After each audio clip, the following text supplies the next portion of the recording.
All right, let's get into it then. You saw the social vote, Tim, 82% behind the current reigning world champions. And again, no surprise with how well they've played.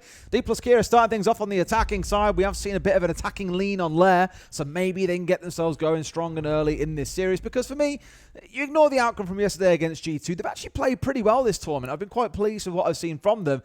My natural worry is that, again, you're coming up against the reigning world champions who have put on a show so far, and they are going to be the ones for every team to beat throughout this competition. Yeah, like I said, my main thing that I would lean on for Dplus Kia is they've got a lot of experience against these guys. They really do know what it's about, and maybe it just feels a bit different going into that matchup, having that prior experience. In terms of bans, we had the Electro Bros taken away. Kaid and Bandit are going to be off the board. That's really going to help your top floor and your bottom floor, possibly. Your top floor, you're looking at the mask wall, getting in through ops, being able to open up that wall. It's going to really help things. Down in the basement, there's a couple of walls that they like to breach, particularly like warehouse into missile, for example. Get that one breached and get the long angle through into site, to the doorway. Lots of uses for different things where you'd see those electric operators going in there for the denial. So that's going to be, I think, a big focus here for Dplus Kia has got to be on using those hard breaches. I get a little bit frustrated sometimes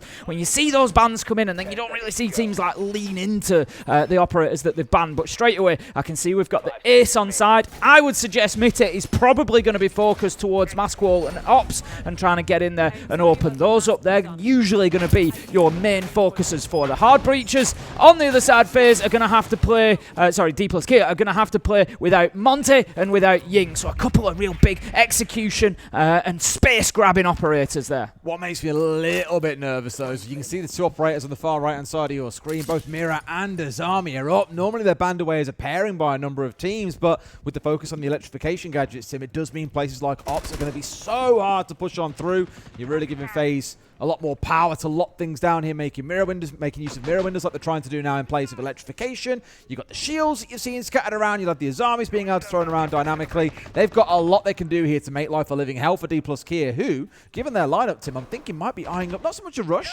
but at some point during this round, a fast push in. I like the start from Dplus Kia. Mitte, off-screen, has gone straight into ops, and he's opened that wall up into corridor. There was nobody playing there, but it prevents now anybody from Faze playing on mezzanine. He's going to rotate around, try to get mask wall open, but they've played the mirror there, so they can just impact trick those Selmas. He is limited, already having used one on office as well. They're not going to impact trick it this time. Mitty manages to pick up the kill, get in aggressive onto Souls. So that's mask wall open, that's ops wall open. They're going to have to look elsewhere though. They've no more Selma charges, they've no more hard breach, so they can't get that mezzanine wall into mask wall opened up. So that, if it was going to be their plant spot, it's going to have to change. Really felt like Souls didn't need to swing on for that as well. An impact on towards the Selma, and that wall stays closed. They have no way of getting inside, but because he lost his life, well, it just means those Selmas go off unimpeded, and now they've got a lovely crouch-size hold in towards sights. Andy's wandered underneath here. He's got a Nitro in hand. Look at him, you can see just downstairs there. Nitro comes out and it downs one. Finished off. Brilliant stuff. Vitaking with the Toxic Babe canister. Diffusers down outside of the breach as well. Things are going a little bit wrong for Dplus Kia. Cyber's just on a field there. He's going wherever he wants.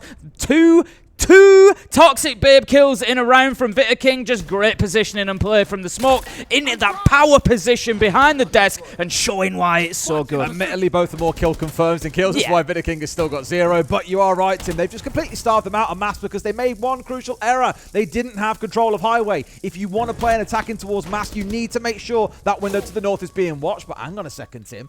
Levy looking pretty good to start things out here. A couple of kills for himself. It's a lot to do to win out a 1v2 against Faze, but he's failing it. Little bait and shot coming out from Vitaking, and the mirror's just there ready and waiting. Handy there to assist his teammates.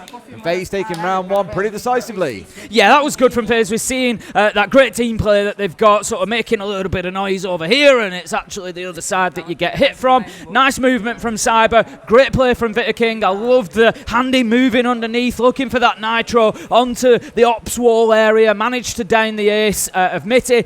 And yeah, for me, Dplus Kia, they've done well there. They've got the mask wall open, they've got the ops wall open, they've wasted that one Selma, which it's not the end of the world, but it just allows you another angle into sight. So where Mitty's pushed out into the corridor, if he had another Selma, he could open that wall onto what would be the plant spot, and given where he's open on ops wall, he can hold a longer angle through into sight, so he doesn't necessarily need to be putting himself in the same sort of danger. But that's not a criticism. He was in the right sort of area, he was playing the right sort of game, he was just punished because he didn't realise, I think, that Handy had gone underneath with that nitro. It was a great play from the mirror. So Faze, they take the first round, and they're going to move us on, Des, to the basement for round 2. Probably going to see a bit more of the same as well with the mirror digging them in deep, but what I'm most excited about, to be fair, are the 3 operators, 2, 3, and 4 on this Faze lineup. Of course, going to see Cyber out around the map. He is that tip of the spear for this Faze team, the more dynamic of the bunch. The rest, very I'd say, slow and composed. He's that little X factor that can add just a little bit more to a round. You've got Souls looking to do the same, extra information to support the Vigil, but also the Echo on side. And you might hear me say that and go, Des, why does Echo help here? Well, like we've already seen in series today, Tim, you can make use of those Echo drones to get around the map and support your roamers. If nothing else, like you're seeing here, he'll start rolling them off around the bottom floor to get a bit of information when pushes do start to come through. But I would really love to see one heading upstairs to support his roamers up there as well. Faze is on the blitz, which we'll just keep an eye on exactly where that's going to be used, but I think it will be used on a little bit of a roam clearance to begin with, given where he started. He's over the far side of the map. It's Levy that's on this side near the warehouse, although say maybe they'll come around and join him, but they've got Mitty on the ram, so they are going to want that mid-floor. They're going to want it cleared out. If we look at the bottom right of your screen, if you look down there, you can see where everybody from Faze is positioned. We've got a couple, they've just hit back to sight actually. Cyber was on top floor, and then we had KDS and I think it was Handy up on the first floor. They've dropped away and Cyber's dropped down. So everybody's kind of dropped down one level. So it's now up to Cyber on the Vigil to try and keep those verticals out of use for as long as possible. And he's going to do it, Des! He's going to find a kill onto Nias. That's the entry, 5 versus 4. And that's the butt gun as well. Looking for the ram, a little bit of chip damage coming on through as well. Not looking great here for Dplus Kia if they lose them too early. But Mitty does get rid of Vidaking. Pretty crucial one to find. Admittedly, an Echo. An interesting choice on operators that can come across here. And Falls is in to get rid of Handy. Faze now down to 3. Dplus Kia with the man advantage, and surely a good opportunity of winning this round. Yeah, that's great play on the blitz there. Cyber has managed, I was just watching where Cyber was going, he's managed to get himself back down to the basement to site level so he can support KDS and Souls. I think that's the right play. You've kind of just got to give up on that roam now. You're one man down, you don't want to get overly pressured, because otherwise if they rush site, you've got a 4v2 to go up against. Souls is going to be taken down, you end up in the 4v2 anyway. So Dplus Kia building a solid attack here. They've not rushed at all. They've worked one-dimensionally. They've all come in from the warehouse side, but it's not hurt them whatsoever. It's just allowed them to, you know, approach with power, with pressure, with aggression, and to take these fights. Looking good for them so far. Cyber starts the fight back though, gets one, cannot find the second. Bullet closes him down. That's going to be second round going to Dplus Kia. A good convincing round from Dplus Kia. It was good. I liked it. Even just dealing with the initially the buck up front, I was like, oh, losing one of those hard soft breaches from upstairs is going to suck. But they managed to recover well. Mitty especially getting nearly caught out in a gunfight and then turning it on its head and bringing down Vidaking on the Echo. Massive for them to stabilise the round and ensure they had the tools to still pull off the execute. Although the actual focus itself didn't turn down to the execute, it very much became a game of team deathmatch. It did slow right down. Objectives were cast out the window. And as Dplus Kia probably made that call, it was all about going for kills rather than the objective. They win the downstairs, and now we go on to the second floor, Tim. It was interesting from Dplus Kia as well, because we often talk about when you've got roamers out there, there's this fine balance, isn't there? You know, and it's something that it's one of those with hindsight. You can always say somebody made the wrong choice or the right choice, but you can go and chase the roamers, or you can kind of leave them out there in the cold and just go and focus on what you're doing on site and just play that objective. They lost one player to Cyber early on and then kind of made this decision to say, you know what, nah, we don't want a piece of that. We're not going to go chasing a Vigil around the map, wasting all that time. We're just going to have a look more directly to site. We'll use the blitz to try and, you know, brute force our way in, get ourselves a little bit of space. And I love that from them. It worked out really well for them.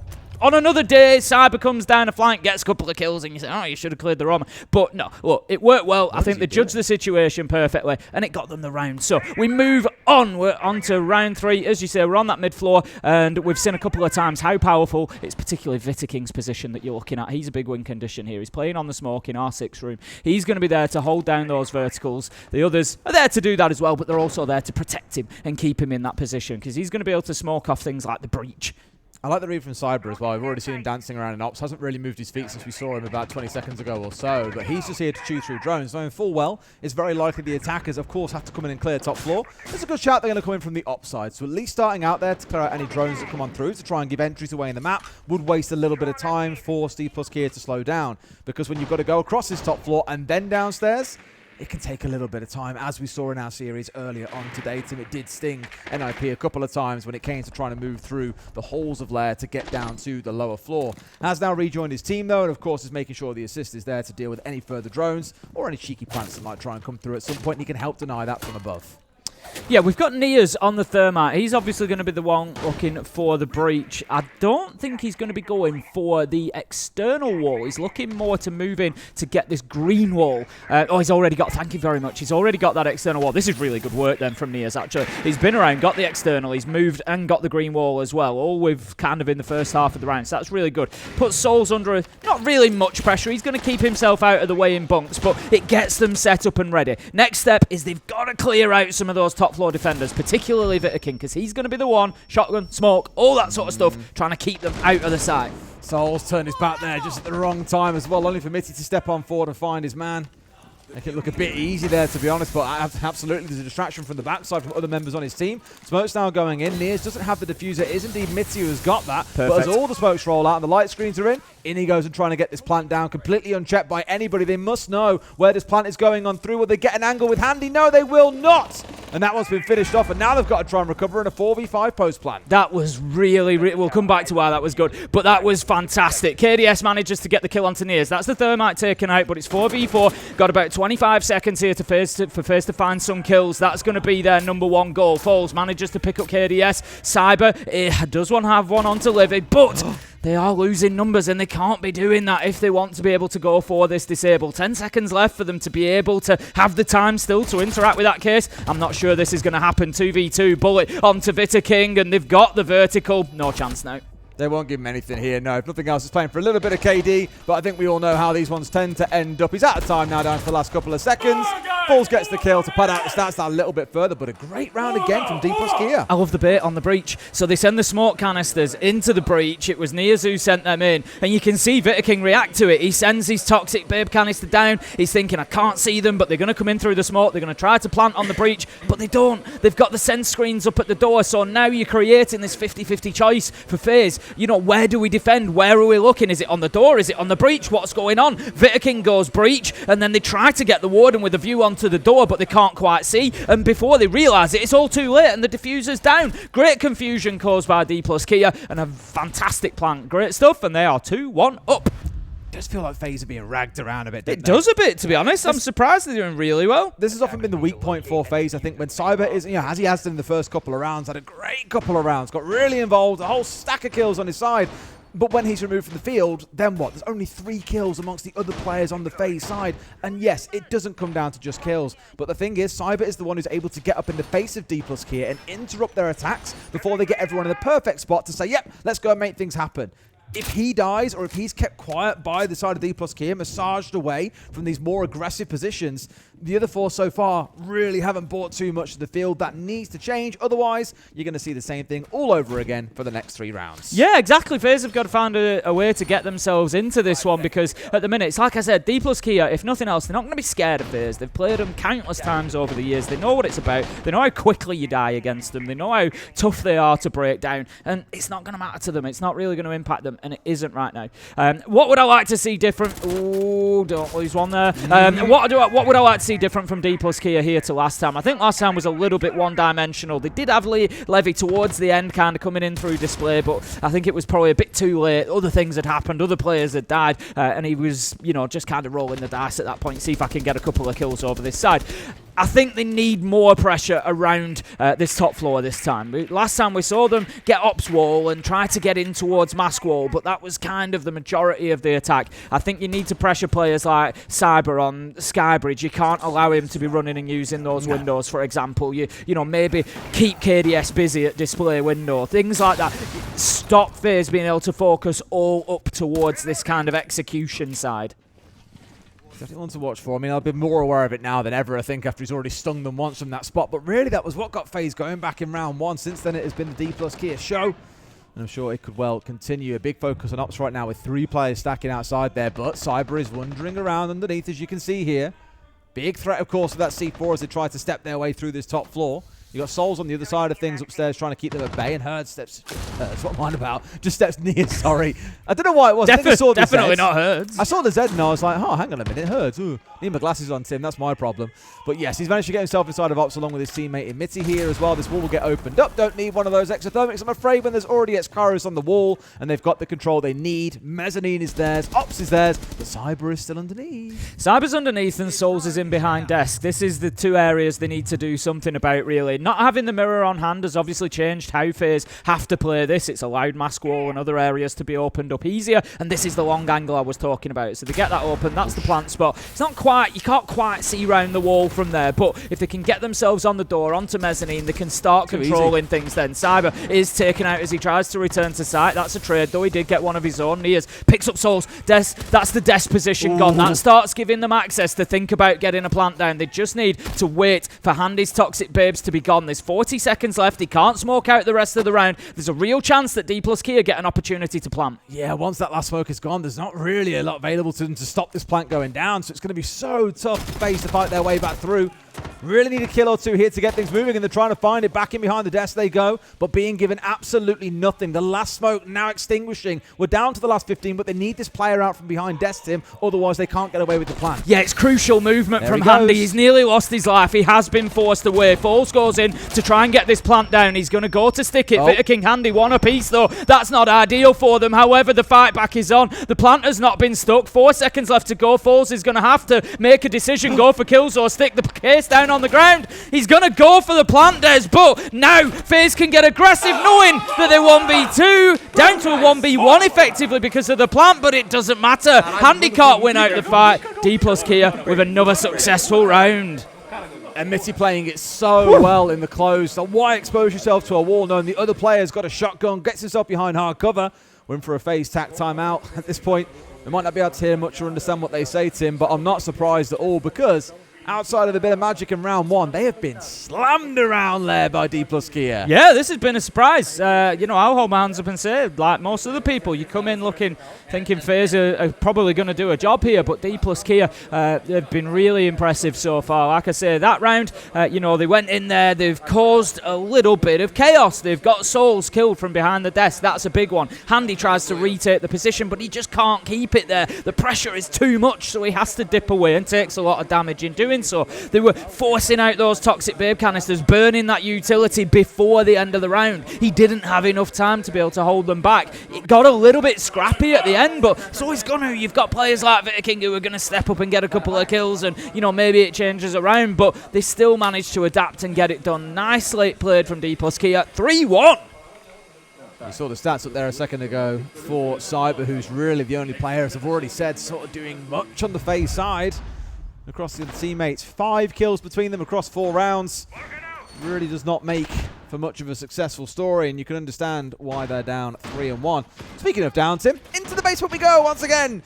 Now down here, I thought last time round, it became a little bit TDM. Like I said, the focus wasn't really on the execute itself. It was much more about the gunfights, and as I've just said, you know exactly which way those gunfights were going, if you know what I mean. So we've got to see a bit more out of Faze here. I'd love to see them commit those yokai drones out on their own. I understand why keeping them downstairs is a thing. You can blast out the blitz shield as he charges on forward. It's good for preventing that. It's no good if your Echo is the first player dying in the round. So Vitter King really needs to keep himself alive to get the most out of those 3 yokais.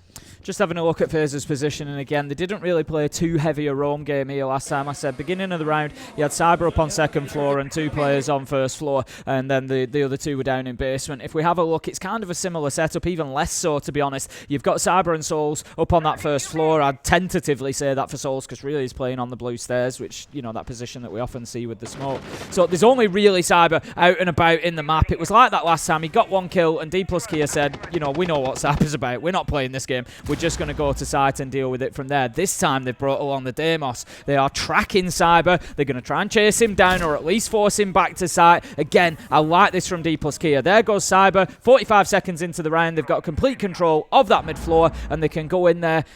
get the sledge going, open things up a little bit, and keep an eye on Levy. They've got the Rower. We like to see exactly how that's used. It's usually quite niche, and they've got a specific plan around it. So what kind of space are they going to try to secure with those panels? Yeah, Rara for a while when she first came in had the lowest operator win rate in the entire game. She was absolutely tragic. But I think, as we often said at the time, Tim, you need to give Times a little bit of cook.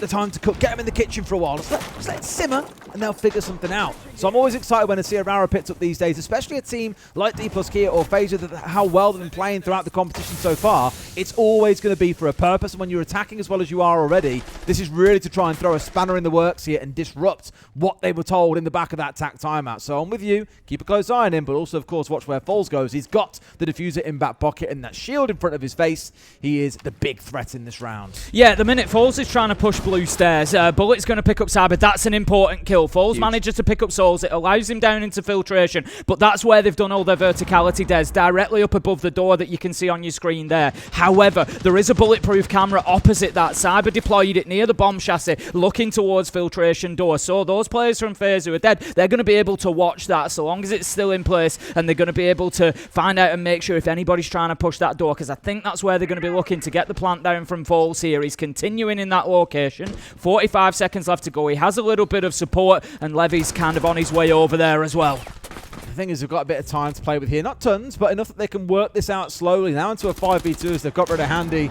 There's no reason why Dplus Kia should see this round going against them. They were almost on for a flawless, if not for KDS spoiling the party. He picks up Bullet, but he's most definitely toast. Mighty carries on one hell of a game so far. There's always this debate about sometimes how you pronounce players' names. And in that moment, because he just got a kill, I was like, he's Mighty. He's not just Mitty, he's upgraded to Mighty. Look, another good attack from Dplus Kia. I loved it. Brought the Deimos. Last time Cyber was a problem. Not a problem this time because they brought the Deimos, tracked him out, forced him back to site. They do that quickly, 45 seconds. It gives them ages to get in there. They start sledging all around the door that they want Faze to push in through. They're opening up their plant spot. They're softening it up, clearing any utility that they can. All those sorts of things. Whilst all that's happening, Faze manages to kill Souls, and that gives him the access to filtration. But Bullet, he recognises he's not really needed on those verticals because they've got the sledge there working them. It didn't work out, but what does he do? He goes to the other side of the map and just has a little scarper around and thinks, you know what, I'm going to try and walk down on KDS here. KDS does get the kill onto him in the end, but not, you know, at the end of the world, because all the other work that's been done has set them up for victory already. So I love that. Dplus Kia, you know, multiple ideas running in that round to make sure that they kind of had contingencies there, and it worked fantastically well. 4-1, and I didn't think it'd be Dplus Kia that was breaking down, you know, in such positive forms there. I thought this was going to be all Faze, but no, they are ready for this one. This could set things up for a very interesting day tomorrow, because this is Dplus Kia's last game of the group. After this, they are done. If they win, they'll be on 11 points. Faze will be on 7, which means Faze, who play tomorrow against G2, phenomenal game, by the way, that will ultimately determine who finishes in first place. But right now, the round differential, Faze are on plus 23, 35 and 12. Dplus Kia, despite being in second, are on -3, 33 to 36. They need to win this game as quickly as possible if they want to avoid being jumped over by Faze in the tiebreaker tomorrow. Looking at this attack, we're back up on top floor. Dplus Kia don't have a ranged hard breacher this time. All they've got is the thermite. I say all they've got. 3 exothermics, obviously very good. He's, you know, don't turn your nose up at that. I still think he's the best hard breacher in the game. 3 exothermics is fantastic. But why I'm saying that is I don't think they're going to go for the ops side this time. They might open mask wall, but they don't have anything to open up that wall from ops onto Mez. They don't have, you know, anything necessarily. Mitty's going to open that wall now, the mask wall. They don't have anything to kind of deal with the Mez area. So I think maybe they avoid this a little bit. They've got Nias on the Deimos. I'm keeping an eye on Nias on the Deimos, because is he going to go underneath and try to deal with Souls behind desk, get that track on him and try to pressure him, or no? We'll see what happens. As it is, Bullet's the one that's roaming around there. And actually, I take it back. Mitty is going to go in. He's going to open the up wall with the thermite instead. It could just be a little bit risky for him if he tries to go in and get this next wall with the thermite, because you've got Handy kind of in and around top rocket stairs. He has been forced back now, so he might be good to go. You know, they'll absolutely contest him as soon as he did ever try and stop Faze, and that heat was getting a bit too much around Rocket, so indeed dips away to rejoin his team, and that makes this all the easier to open up. And I love how they secured it as well with a Docker Be Cool and a Deimos Trap to make sure that wall is definitely open. They know their win condition, Tim, and just the same as last time we were on this site, they've got both mask walls open. We 100% know what the game plan is going to be, but surely that just invites a cheeky little backstab from someone elsewhere. Like Faze, here he is. Faze is going to be coming across Skybridge. Gets himself a kill. Beautiful stuff from the Blitz. Cyber taken down. He had so much joy there back in round 1, but this time it's an absolute nightmare. And that also now, it could have been like a wasp in the room. Faze has decided instead he's gone out of the window and he's come round to mask wall because he has the diffuser, so he wants to go in and plant. Had he not had the diffuser, maybe he could have carried on pushing and been a real headache for them over on that R6 room side. But it shouldn't matter too much because I think there will be an opportunity to get the plant down at some point for Faze. Nias, man. Really thought he'd keep on going there until he got the kill, but no. Flash comes in, not that it matters. There's a Warden, and it's a shotgun, but no, Levy gets away with the kill. Traded out by KDS straight after. Faze now have got the advantage. They're into a 3 versus 1. Faze might be 7-1, but it was a lot to do at range there against 3 players on Faze, who just about hold on, and means that they get a second round in this half. Yeah, they did a lot right there to Dplus Kia. I think, again, if you remember earlier on for that top floor attack, I kind of said it was a little bit too one-sided, and I think they kind of suffered the same there. We saw the success they had with the Blitz against Cyber, and, you know, I said it at the time, if he didn't have the diffuser and he could have pushed on and carried on through to R6 room, maybe made a challenge onto Vita King, all of a sudden, your display players like KDS, Handy, they have to start paying a bit of attention over towards R6 room, so they can't stand there and take these fights onto the breach. Instead, Faze comes back and he sort of stands on mask wall. That's the right thing to do. He's got the diffuser. He wants to get the plant down. That's what they're playing for. But it just meant that everybody else from Faze, all 4 of them, could start squaring up to that. It's kind of like, you know, you've sent a telegram saying, we're going to plant on mask wall. That's the plan, because there's no pressure coming in anywhere else. And so I think, yeah, Dplus Kia, maybe with just a little tickle on display window, or maybe continuing that blitz run round to R6 room, maybe they could have took the focus off it, you know, and given Faze a little bit more to think about. But other than that, look, it's been a great first half for them. 4-2. Faze move on to the attack, and we'll see how Dplus Kia do on the defence. You know what? So what's going to happen after this, though, Tim? We'll finish this map. Dplus Kia will win it. We'll go back into the green room, and Dev Mart is going to be insufferable about Dplus Kia winning a map. Attackers need to locate. He's going to be absolutely insufferable. Oh, they're going to win the whole thing. Yeah, I mean, hate watching is a thing for Dplus Kia, right? For a lot of people. They beat Faze in the first map. They're going to win the whole thing. Turns out the secret sauce, Tim, is for a Brazilian team, they need to go over to APAC, get picked up by an org, then come back, and then they can slap about other Brazilian teams. You don't do that by staying in Brazil. You've got to travel around the world, mix in a little bit of... A few scrims against Cyclops are going to teach you a thing or two, it turns out. They certainly will, I'm sure. Oh, I'm certain of phenomenal, it. Phenomenal. I'm certain of it. All right, well, let's see how they go on the defense and see if Faze can really turn things up. My concern for Faze is... I think, as we all know, they're a little bit of a slower team. Outside of Cyber, they are a slow, controlled, very execute and team play focused team. That ain't a bad thing. No. People often like watching more explosive things, though, like a little bit of G2 or a Wavo, as we've seen throughout this week so far. So I need to see, I think, from them, the ability to turn the heat up a little bit here on Dplus Kia and show that you can play to just break them apart and catch them off guard. Admittedly, chucking Cyber, your go-to entry on a 1-speed, that's normally not the way to get it done. Vita King straight away has got himself over towards Ops, whereas Cyber is looking towards that display window. So already we're starting to see this kind of, you know, multitude of positions coming in from Faze. One concern I've got, KDS is over on the display window at the minute on the Thatcher, and a lot of the breaching may go over on the mask side, so they might need him over there to deal with the Cade. What sound would you make if you were being zapped by Clash? What sound would I make? Yeah, everyone's got a voice line in game. I want to know what you'd make. I wanted to know if I can push you far enough. I've got it in mind, but it's one of them things where it's like, I don't want to do it and it sound really bad and get like clipped out of context.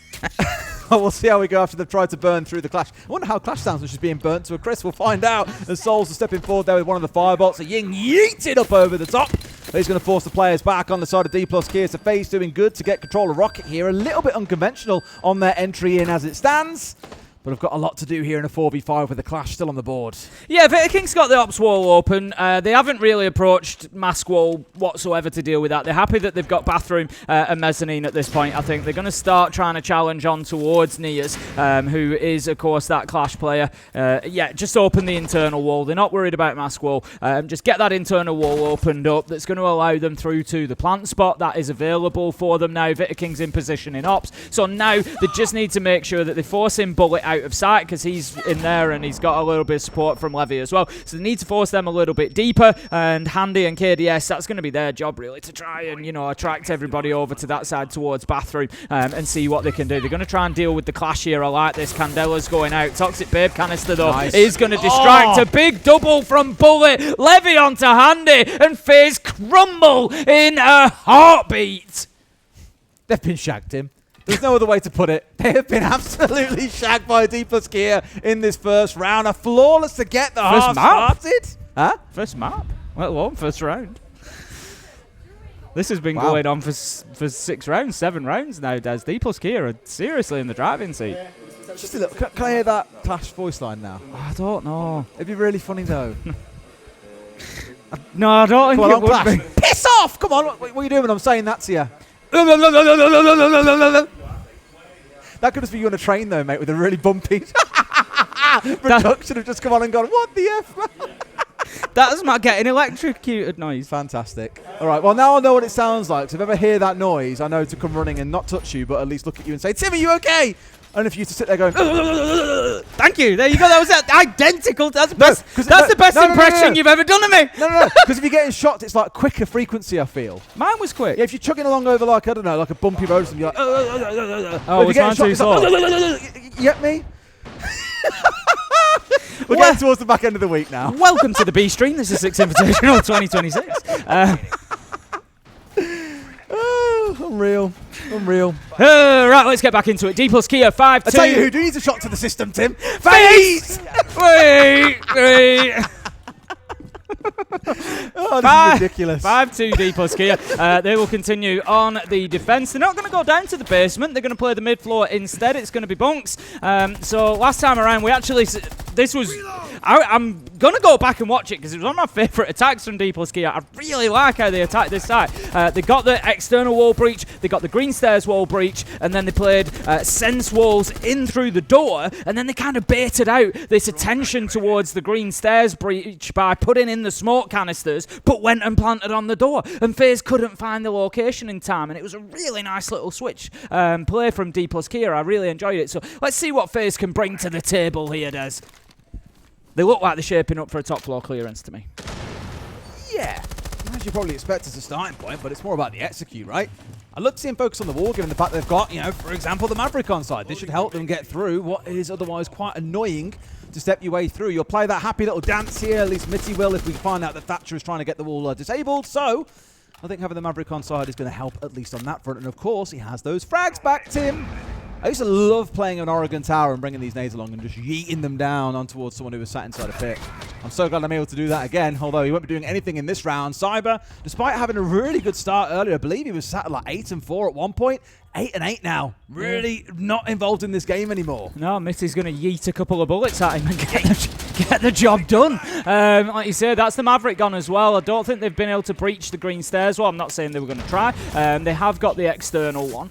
They still have the ace on side. So they should be okay there. But the loss of a gun, if nothing else, is going to hurt them. Just looking across the side of Dplus Kia. Still 3 of them up on the top floor. I say that as Nias moves back down. So you've got Foles and Levy now that are charged with at least making things difficult up on the top floor. We hear the Candelas going off. Vitaking has not gone in yet to try and get a diffuser down. He's still working around the top floor. He's actually just dropping down now. So Faze are now posturing towards thinking about getting in and getting that diffuser down because they do have control of the area that they need to be able to plant from the external breach, which is where Vitaking is now lining up. Still not good when you're down a man. It's not. And we're down to the final 35, right? Like, at least they're starting to ask questions of Sight. They can do this. Dplus Kira is waiting to spring the trap on them, Tim. They've got all the tools required to do it. They've got 3 smokes. They've got a clash. They've got so much to work with still that I worry Faze are just going to be out of time already. Yeah, Handy's going to plant in a second, or he's going to try to. And he's going to eat a face full of smoke. Yeah, it's going to be Nia's that's possibly the problem for them here on the clash. Great fight won by Mitty as well. Manages to take down Vita King. Oh, that's going to be another one gone. The ace. Handy does find Nia's. That takes the clash out, which is going to free up an opportunity to put the diffuser down. KDS onto Mitty. Handy is going to stick this 2 versus 3. No, they find him. Levy gets the kill from above. And Dplus Kia, Des, they've got all the answers. They've seen the test paper before they've come in. They know what Faze are going to do, and they are prepared for everything. They're sitting the test paper, Tim, with all the answers written down in the palm, but they didn't even need them. All 3 smokes were still in Falls' back pocket there. Didn't need to bring a single one out to start them because they knew, like you're saying, everything Faze were trying to do. Love it. Dplus Kia, they have rattled the standing world champions. You ever heard about like the unofficial world championship belt, by the way? Like where you beat the world champion. Yeah, so you become. I actually have no idea where it currently sits. Oh, you'd have to, yeah, there's a lot of results to work your way through. That could be worth digging into, though. Well, you'd have to find the first time that Faze were beaten after Boston and then so on and so forth. A year's worth. Maybe I'll start tracking it from now, like after this SI. After this SI, we probably need to do that. Track the unofficial world championship belt. Ask Alamar, he was the unofficial world champion after winning a major. Remember the memes that came out about that back when he was on Team 1? He was like, oh, world champion. Everyone was like, you're not a world champion, you've won a major. It's not an SI. People were really upset about it. Really upset. People do like definitions, though. He's a great fisherman. He's an amazing fisherman. They love a definition. People like when things fit into boxes. Little clean boxes. Yeah. I've got another one for you. If you were EMP'd, how would you sound? I think what I've just been told from production is that the unofficial world champion is W7M. That it's landed with Fluxo W7M. Could be it. We've got an asterisk. Right, could be incorrect. Sorry, production. I don't work in maybes and percentages here. We're talking absolutes, right? We've got to have the absolute answer, or there is no answer. We will look into it and we will get an answer for you. Like Faze could win this map. But they're probably not going to, Tim. There's a 4-round deficit to climb. They could. 6-2. Dplus Kia just need one more round with 30 seconds into this one, and they are defending down in the basement. Just looking across their locations, they've got one up on the top. Oh, Nia's up on the top floor on the clash, and that's going to text. I quite like this, actually. He's just playing up on the green stairs. You can't ignore him because he's got Levy supporting him from down the bottom of green stairs, and also he can just walk down onto your flank, so you can't really ignore him. But Clash is a pretty difficult operator to deal with a lot of the time and can burn a lot of time. So a minute is done. Handy's going to pick. Oh, there we go. Handy's going to pick up bullets. Saba's going to pick up Levy, and all of a sudden, Dplus Kia have got a serious problem. Thank you, Des. That's what Blitz sounds like, apparently. Takes some inspiration, Tim. At this point, they are rolling over them into a 4 versus 2 with 2 minutes to play. They've got so much time, Tim. It's all down to Mitty. Will he be mighty in this round? I'm not so sure when he's got a shield to face off against. No, he's not going to be. I was going to say the plant's going to go down, but it's not, because KDS manages to pick up the final kill, and that's going to be Faze managing to get themselves an attack. Always a danger with Faze when they get around is that they're just going to build that momentum and start really rolling forwards. I still think Dplus Kia are going to do this. Of course, let's not forget, they've got to go to Fortress next, which was Faze's pick. So we're going to see how Dplus Kia get on there. Obviously, going on to the new map, if Faze are fully prepared for it, you know, you could be in for a tough time. We might well see ourselves go into 3, but at the minute, it's not just been about the map, I don't feel. Dplus Kia, their strategy has been really good, which I guess is kind of about the map, but also their ability to win those gunfights, their ability to keep Faze guessing, to constantly shooting them in the side, in the back. You know, they've just been outmaneuvering them and outgunning them, and it's been really good so far. It'd be the easiest prediction of your life here to say what the operator band is by Faze, and it is indeed the Clash on the other side, because it has been a massive nuisance for them. And on the other, we've had the Ying taken away by Dplus Kia. Don't want to be forced to bring that warden along every single time, I imagine, but also just so it isn't quite so oppressive having to deal with the flashbangs. They are still going to bring the warden for what it's worth, as we're expecting a little bit more magic to come. And Faze, I'm sure, have got to cook up a little bit of magic of their own here. It's still a 3-round deficit to climb. It's still a big ask. But if anyone can do it, it's going to be them. Let's be real. Yeah, you would have expected. What are you digging into here? I'm not digging into I don't have time to dig into it, but you try and find out the unofficial world champion. We could start tracing it back a little bit. Bro, if you're what trying to cast? Are you mad? We can definitely have it by tomorrow, guaranteed. Look, I trust our production team. For now, I'm going to say that it lands with Fluxo. What are you going to do if they're wrong? Well, nothing really. You know, they tried, and that's all you can ask. That's all you can ask. They got us an answer within about 15 seconds. I can ask them to be right, Tim. Ooh, it Oh, came direct from admin. Ooh. We start. Oh, I'm seeing them slopey shoulders. I was They're going to passing it say, off. we're starting to pass off responsibility now, aren't we? So we've got another question for you. What do you sound like when you get EMP'd? I don't know. It's a difficult one, isn't it? Because I kind of want to sound like a robot powering down, but that'd mean I was playing Scopos. This is it. This is the trick question. You don't make a sound because if you're Yeah, a robot, 'cause you are you- instantly disabled, or if you're a human being, you aren't affected by There it. you go. See, Now, what do you sound like when you're running through fire? I big brained it. What about when you're running through fire without sounding like a monkey? Again, Because the natural response is to go, ooh, wah, ha, but you sound like a monkey doing that. it's just not going to end well, is it? It's like. I mean, it might. The electric shock one was great. I'm out of sound effects after that. I can't think of any more in the game that you have to think Round 10.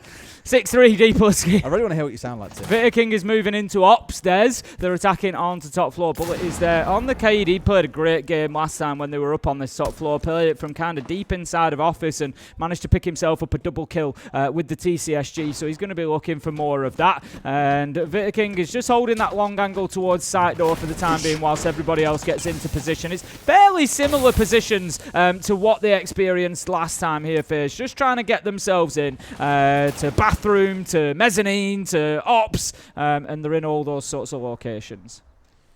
For sure. I mean, Handy's the one to watch out for me. The fact that he's on the sends with all those light screens, of course, paired up with Souls means there is a lot of ability to obscure vision for the other side. It's why you've got things like the Warden on side to see through the smoke, but of course, he can't see through the light screens of the sends. So, options are available to Faze here, even with the arsenal that's being brought along by the other side. My biggest worry, though, is those 20 Shumakers in the back pocket of Levy. We saw a lot of delay going on earlier, making use of this operator. We'll see if he gets a chance now, and lucky there falls not to get the killer's nades fly his way, and he starts getting aggressed onto, just keep himself alive. But Faze haven't yet said now is go time. That was a bait light screen that went out. Bullet's just holding this same angle. This is exactly the one that I spoke about. Just kind of in there behind the half wall and just can't see through the light screen, but it will be dipped for the time being. Handy is working from the side door. Bullet manages to pick it. Same position, exactly same position, in behind the couch there, just causing an absolute nightmare for them. We have the Nitro comes out. Easy as that to deal with the Blackbeard. The trade is there, though, as Levy manages to pick up Souls, who got falls. 1v2 effectively. KDS is down. 25 seconds left to go. Now he's going to make his move, and he's going to pick his man up. But Blackbeard on the ground is definitely one to be recovered. It's going to give you a good opportunity to try and bully these remaining defenders. But with 15 seconds left to go, Dplus Kia could play this a little bit safe here. They've got a C4 to play with as well if they really want it, but no, Mitty doesn't care about that C4. It's all a redundancy thing. They're going to step out anyway and find the kill. King's all alone. Might get rid of one, but he's not going to have the time to go for Levy, who's going to very happily march on forward, pick up his trophy here, assuming he finds the man in time. Indeed he will. And that's Dplus Kia taking map 1.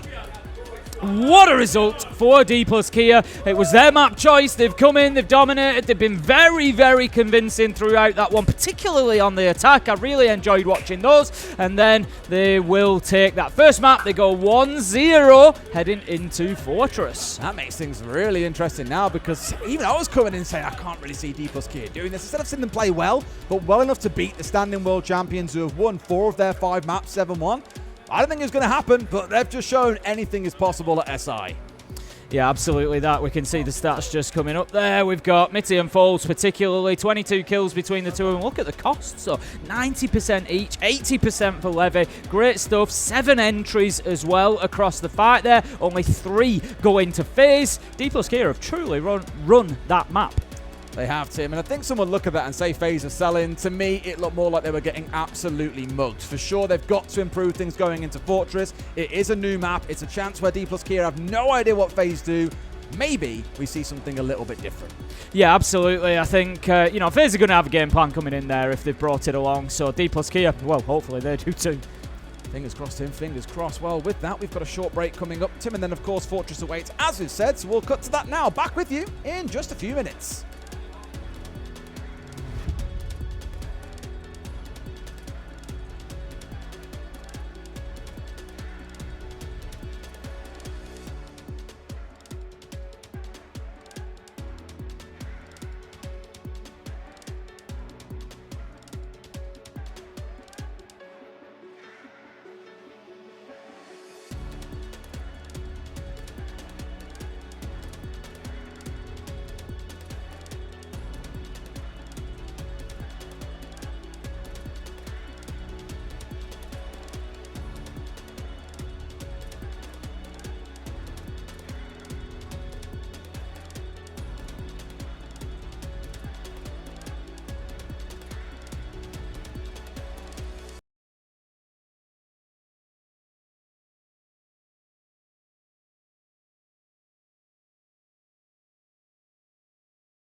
Signs in the sky and the stars around us fade to black. Running through the night and there's nothing that can hold us back. Just feel the thunder in my heart till the lights go out. If I go down into the dark, won't be turning now. I'm gonna fly, break on through, 'cause I'm human just like you. We get so high, bulletproof, 'cause I'm human just like you. Welcome back to the B stream here as we are getting underway with our second map in this series between Dplus, Kia and Faze. Fair to say, on that first map, the Dplus Kia left Faze feeling pretty shocked in spectacular fashion. Now, things may of course change going into Fortress. We're going to find out as we get into it. We get to see one of our new maps. The things I do for you, Des. I told him to do this. I'm so sorry. He was like, can you be shocked again? Can you do the shot thing again, Tim? Absolutely. Well, Tim, are they going to be shocked? I was going to use as many like electric references. To Do you remember when I I did the mix in the balls bowl for the thing, draw? yeah. For like, and I did the mix and it got clipped, and I've like it's still crops It's up still on used Twitter to this day, yes. of me going of the noise of them being You mixed. just make some really good sound effects, mate. What can I say? Apparently. It's well worth it. Let's take a look at our player highlight, though. Mitty and Cyber, the main two men off the previous map. Mitty especially had an unbelievable map, given he plays a very supportive role. And Cyber, while he started strong, Tim, he was very, very quickly eradicated from the field, dealt with for the majority of those rounds, and that was what gave Dplus Kia that win. They start on the defense on Fortress. It's worth stressing, by the way, Tim, and we tend to favor defenders going into these newer maps while everyone still figures out exactly what's going on. Exactly that. I think when we saw Fortress this morning, I kind of said, you know, we'd only seen Team Secret and SSG, and they'd both struggled to get attacking rounds. It was mostly defender-sided when we saw it, but I felt like it was a little bit different this morning. We certainly, you know, they had it figured out a little bit more on the attacking side. So I'm interested to see where this goes. You know, we know that Faze has got a lot of gun power, which I think is important, being able to come in and take and win fights, particularly on the attack of Fortress, because there is ground that you need to clear on that top floor to move forward. I'm also interested to see what both teams do with the downstairs side, because naturally, from a siege perspective, you kind of look at it and think, you know, go and take the top floor and get the vertical. But teams haven't always done that every time. Well, here we go, Tim. Ready to lock and load into Fortress. It's actually our, third or fourth time we've cast it this week? Third. This is our third, yeah. We had Secret versus SSG. We had NIP versus FearX early on, and now we're into our third. Let's get into it. It's map 2, Dplus Kia versus Faze.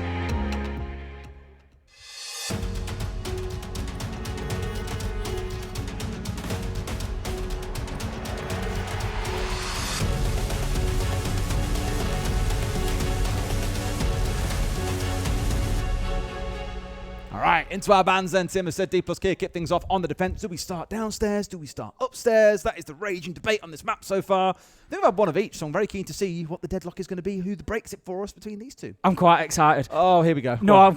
So just in the break, I've been tracking down the unofficial world champion. So if we didn't explain it very well, unofficial world champion, the idea behind it is Faze win the SI in Boston 2025. Yeah. And whoever beats them in any match becomes the unofficial world champion. Yeah. And then whoever beats them becomes the unofficial world champion. So on and so forth. And you've just followed this chain until you get to today. Now then, I have tracked it and I have just landed on Stelai Gaming.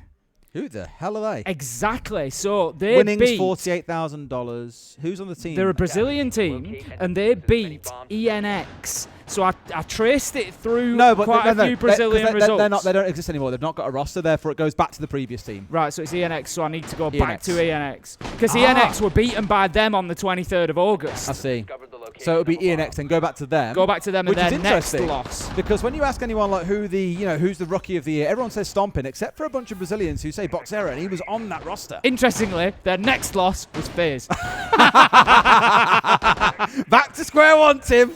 I'm up to September 6th, Faze. phenomenal. All right. Brilliant. That really made me laugh. Yeah, we'll keep on digging here. We'll keep on going in full circle. I thought we were going to end up like winding our way through Brazilian tier 2 or something and like end up on, some unexpected unofficial world champion. Unfortunately not. Well, you can keep on digging, Tim. I'll get us started on this game. We are on that second floor inside command office and bathroom.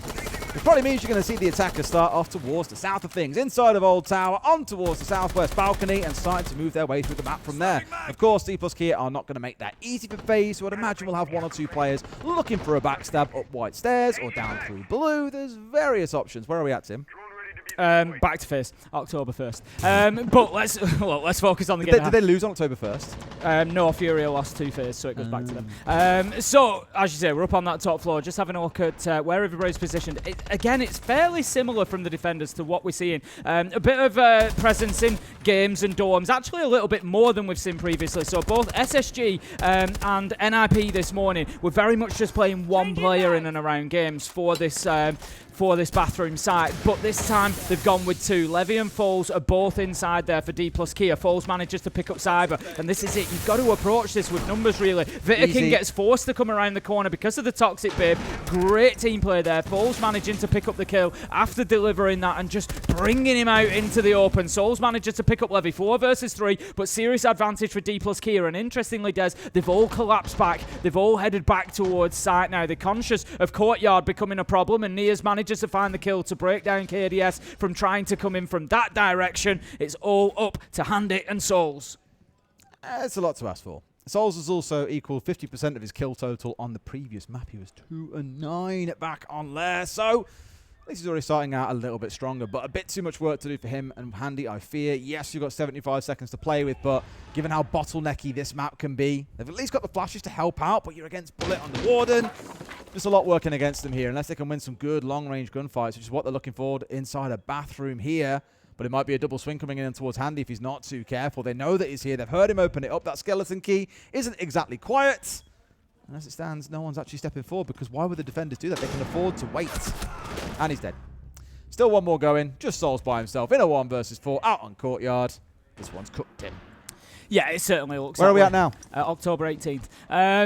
It just keeps bouncing back between Faze and Furia. Oh, wait till you get to the major. That's when it goes all over the shop. That's when it goes global. Mighty manages to pick up the last. I'm calling him Mighty because it was the final kill of the round. We just change his name based if it's ever on the final, context. if it's contextual, if it's ever the final kill of the round, then he used Mighty Mitty. But otherwise, he will be known as Mitty. At what point is he Mighty? Game-winning kill? Ace? Could be. 1v5 ace clutch. Yeah. Look, great defense from Dplus Kia there, particularly Foles. Playing down You know, game. if he gets an ace now, we have to go, Mighty, as loud as we can. Okay. That's the agreement. I'm not saying it's going to happen. It's unlikely. Is it unlikely? Because he's playing out of his skin He's this playing series. really well today. Yeah. But he's got to get 5k, so don't get your hopes up. Yeah. Funny there.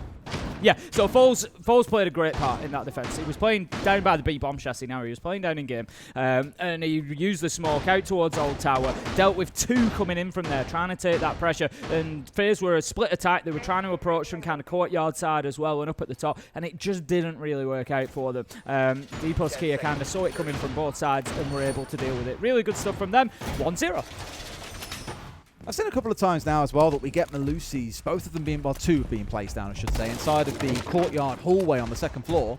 I think the team's using it more for the information game. Someone vaults in through Courtyard window or comes pushing in through briefing while they're being picked up by those Malusi branches, and you hear it inside a bathroom, which feeds, of course, across the defenders, that certain parts of the map are being taken over. There's also a second one that goes down by the actual door from Courtyard, where you kind of walk in on that sort of mezzanine overhang kind of vibe thing.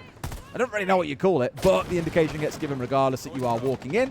And again, it just primes the defenders to expect a bit of aggression in that direction. But I think I've seen all 3 teams doing it so far.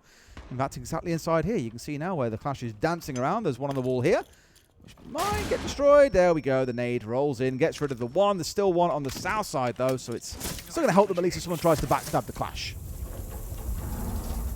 Just waiting for that. I always love this. Just standing watching, waiting for that to open, because you never really expect it to be a gun immediately on the other side of it, hoping to just sort of catch somebody on the hop and take them out as that opens up. 1 minute into the round, we don't have an entry kill yet.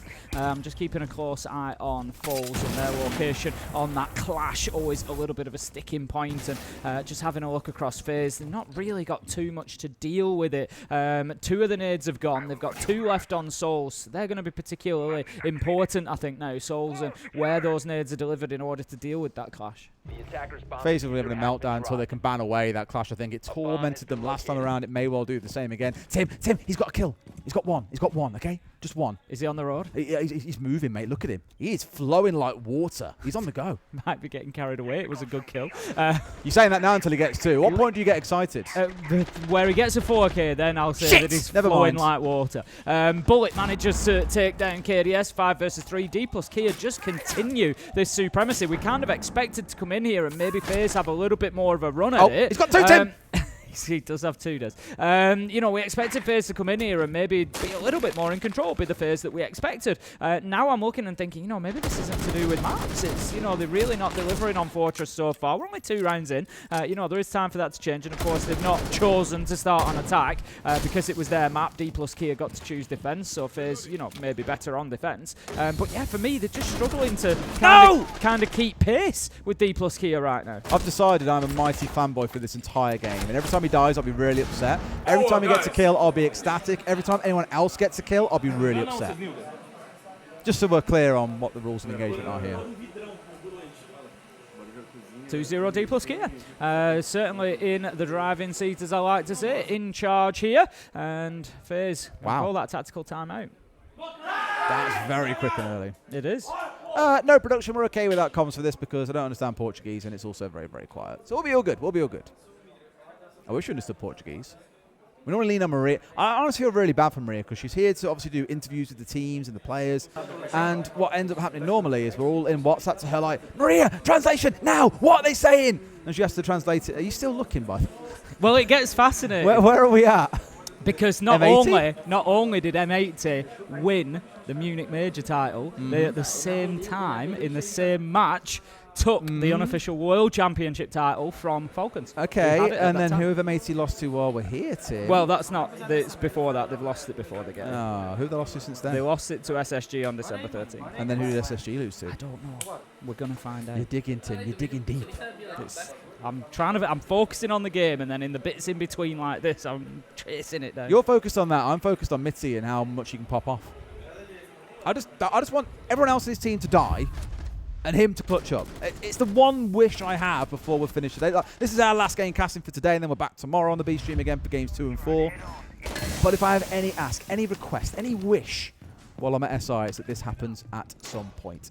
For now, we'll focus on the round itself, though. We're going down into the basement. It's more the ground floor. It's just downstairs at this point. We'll just say downstairs because that's very, very universal.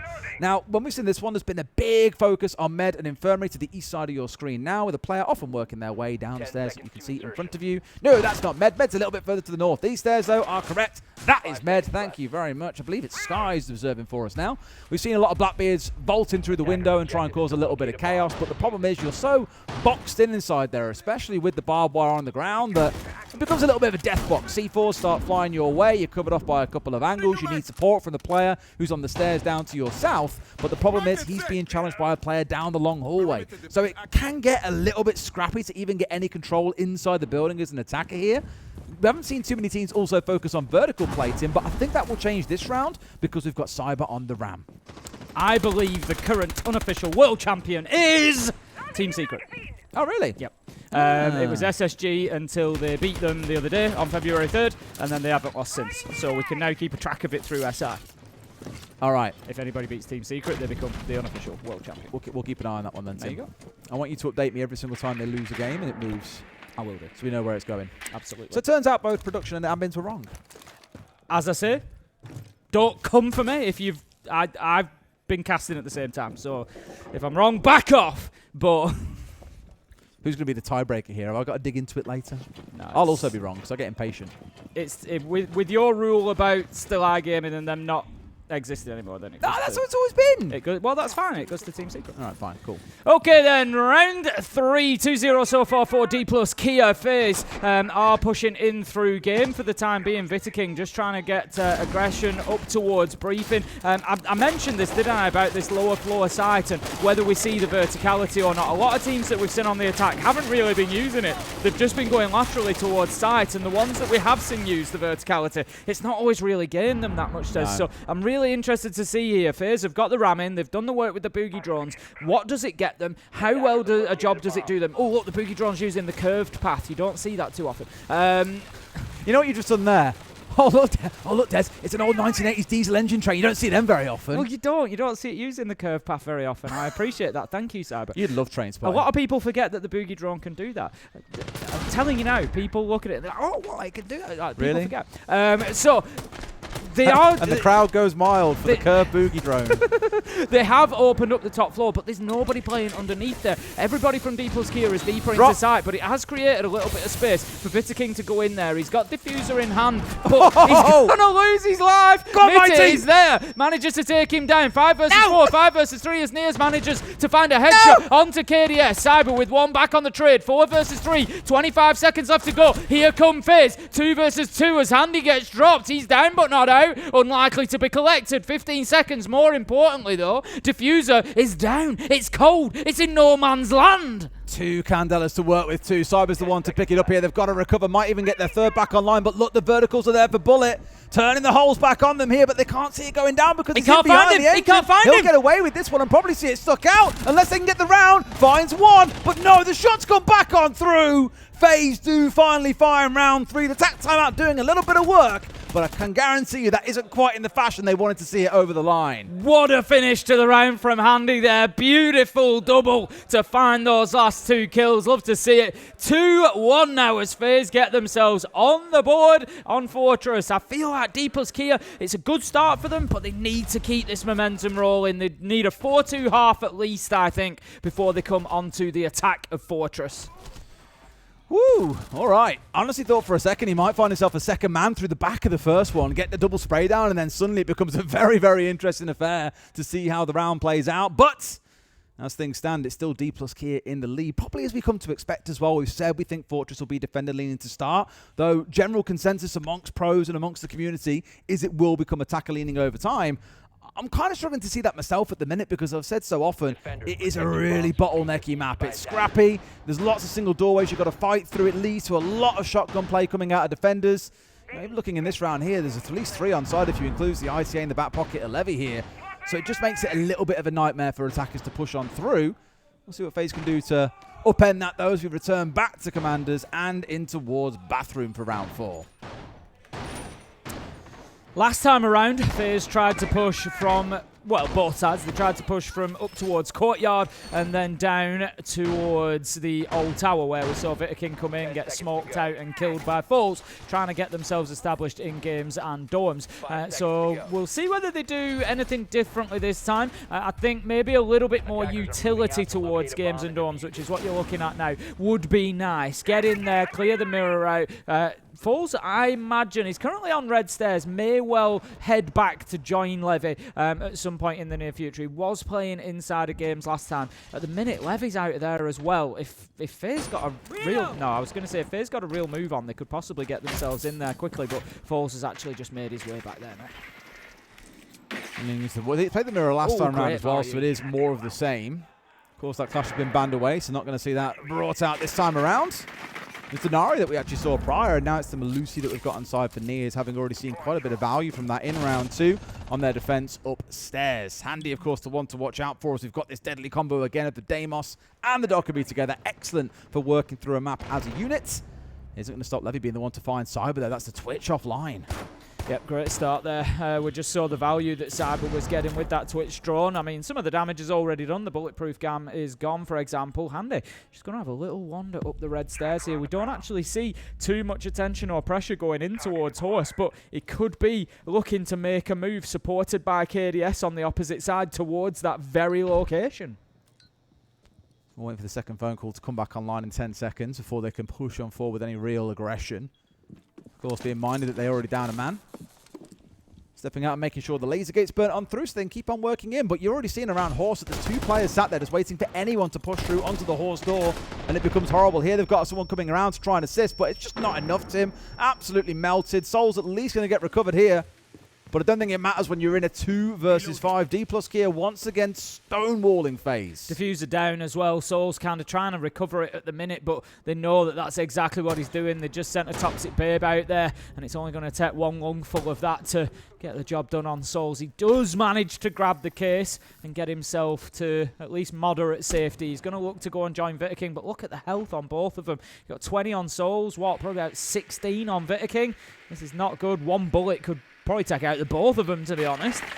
So yeah, tough finish for Faze to this round. I think we're probably looking at Dplus Kia 3-1. They're going to try and force their way in towards Horse. Absolutely beautiful from Souls, though. He gets things going a little bit, but no. There comes Nias, takes down Vitaking. 1v3 now. Souls, we know he's got it in the locker, but with so little HP, I think it's going to be a big ask. They're just all ready for him. Every single angle being watched, and Nias is the one to collect him. A comfortable round, and again, all the energy, all the focus really was around this Horse spot on the map, as we call it, at the bottom of Museum. That doorway where you can step in through, it's a single doorway. It's very, very small. The only real ability you have to support it is by getting control of white stairs above it and working your way down Museum, which is already a death sentence. It's death corridor. Or you work off towards the right-hand side and try and build your way up, as a player on Faze tried to do. But even with that, you've got a risk because you're playing around top reg. You can get flanked from below. Players come out of dorms and bunks. It's just ugly. A really horrible spot on the map to try and fight into, and they made that look so difficult. 3-1 to Dplus Kia. And although it isn't on the attacking side where we saw their initial success back on Lair, they're still starting to run away with this. Look at the stats for Nias at the minute as well. 6-1, 80% cost, 148 EPS, doing very, very well. And really sort of powering his team forward. Great stuff from him. And Faze, they need to wake up. They lost the last one 7-3. They're a map down. They're 3-1 down. The energy's a little bit low across the team. I'm sure they're not going to be like too worried necessarily. It's not going to be, you know, the difference of kind of making it through the group or not. But they're going to be fighting for that top spot, Does. You know, don't forget that top spot comes with a big prize alongside it. That bye into the second round of the upper bracket is, you know, it's not to be overlooked. Absolutely not. And it also, again, puts all the pressure on Faze, because if Dplus Kia take those 4 points, they jump up to the top for now, but Faze then play G2 tomorrow. If they win that 2-0, it really does just come down to round diff. So like I said back on Lair, the quicker that Dplus Kia can win this game and get the 2-0 done, the better chance they've got of holding on to the top spot tomorrow. Or they've just got to hope that G2 take a single map off Faze, and then Dplus Kia are dead happy. They get an upper bracket round 2 bye, which I never thought is something I'd see in a group like this. It's always the same. Every year it's the same. At Six Invitational, there are surprises in the group phases. You know, we come into it thinking, you look through the groups and you think, well, yeah, those 2 teams will top that one, they'll top that one, they'll top that one. And it almost never happens. It's always different to what we expect, and that's why I love Six Invitational. Back into things in just a second. We have got all our players back in the lobby now, so we can get things back underway. We're going to dorms and games for round 5. Dplus Kia pull ahead 4-on-1 here. You've got to start feeling a little bit nervous as Faze. I'm sure they back themselves on the defense here on Fortress, but if they can only walk away with the 1 attack, it's going to feel pretty high pressure in that second half. It's not going to feel good. Nope, so as you can see, as you quite rightly said, Des, we've got dorms and games as the site towards the bottom of your screen, and then a lot of the extension is going to be happening around briefing, bathroom, and up towards that courtyard area. Mitty, he looks like he's going for a little hide under the... He is indeed. He's just going to have a little hide under the briefing table, Des. He's on the pulse, he's got the scanner, he's just going to keep himself locked in under there. Interesting. I mean, I can understand hiding like a maestro or something, but a pulse is certainly an option. I mean, the thing is, there is a lot of verticality here. You know, if you do play underneath, you can do some serious damage with Nitro. So, you know, I think that's probably what they're going to be looking for. If we look aside Faze, there's nobody like a Buck or anything that you'd look to play underneath. Buck, Deimos, you know, they're not down there to go in and challenge. So, honestly, if Mitty's down there now, he's in waiting room on first floor. He could well, if they don't drone it, he could well have the freedom of the round. He's just there for late round. If they're trying to like play a retake here or play a fat, because the thing is, a lot of players, or a lot of teams that I've seen so far, stack up 2 players on the main breach in towards A site. They'll have like a shield player planting and then a person over their shoulder for when inevitably swings do come round from the bunks part. if you can get 2 off the back of a single C4 there, that is absolutely mega. Mitty's just at the bottom. He's just round the corner from these red stairs. Handy has come in through Hammam and he's going up red stairs. If Mitty's aware of that because of his scanner, he hears him. He hears him. He knows.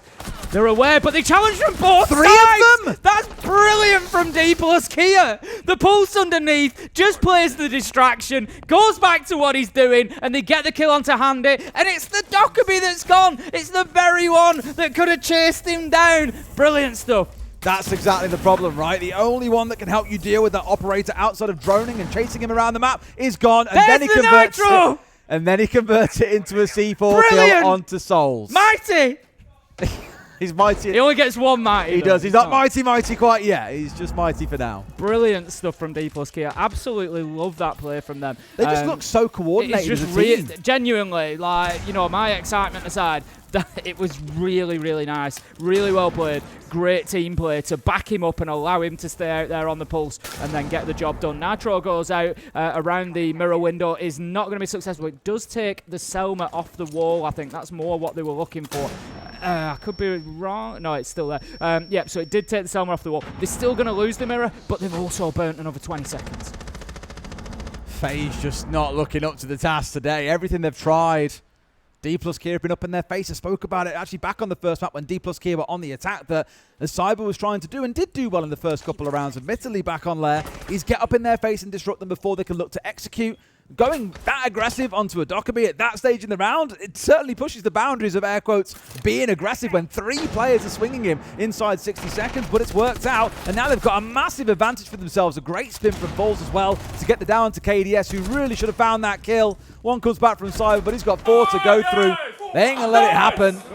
Dplus Kia are up 4-1 here, Tim, and looking dominant yet again. The Nitro kill from, I don't want to keep going on about it, but the Nitro kill from Mitty was particularly important as well because it took down the Capitao. That was loud. A lot of excitement. It took down the Capitao. So what were they trying to deal with? They were trying to deal with mirror windows there. And what helps against a mirror window? A smoke bolt from a Capitao. So it was just super valuable. The whole play, the whole passage of taking down the Dockerby and Capitao, you couldn't have asked for better out of it, to be honest. Love it. Just for you, Tim. Just that replay was Thank just for you. I love it. Just for no one else. I love it. Like I say, normally it's a Maestro that you see concealed away or maybe an Echo in that sort of situation, but to employ it with a foot pulse and then immediately down the hatch, tuck inside of Med. Really, really smart play. And showing to themselves, I guess, also to the world that, you know what, we've been thinking about Fortress as well. We've been waiting for a team to pick it against us so we can show what we can do and also have a map choice of our choosing. And so far, it's worked absolutely beautifully. Faze have really got to find something from somewhere, and I really worry at this point they just are not going to have the time to find it. Final defensive round for Dplus. I want to say 5-1 half. What a start that will be if they can get it done. And spectacular. I wouldn't, you know, I wouldn't bet against them at the minute. Dplus Kia just looking really, really smooth. They are down on the ground floor again. Faze last time around brought the ram with Cyber. They did try to get in above, but if you remember, as I said, not much use. The verticals, we're seeing this because what tends to happen is all the defenders just move up into like the top left of the site. They all move into the A site. It's the B site in games that tends to get ripped up above. And well, sorry, it's games that gets ripped up, which is above the B side. That's what gets ripped up. And there just doesn't seem to be too much value to it. It did get a bit scrappy. Handy won it in the like 2v2 at the end, but honestly, it could have gone either way. So, you know, if I'm Faze, I've got to tweak this attack at least. It might have won it for them, but it wasn't perfect. There's a lot more tweaking to do for Faze, that's for sure though, Tim. First phone call coming out here. Handy is not going to get swung by 3 players again, at least not without knowledge, but he's going to step into a goo mine. Not always the dream start for him, at least now they know where he's coming from and what the game plan is to kick things off.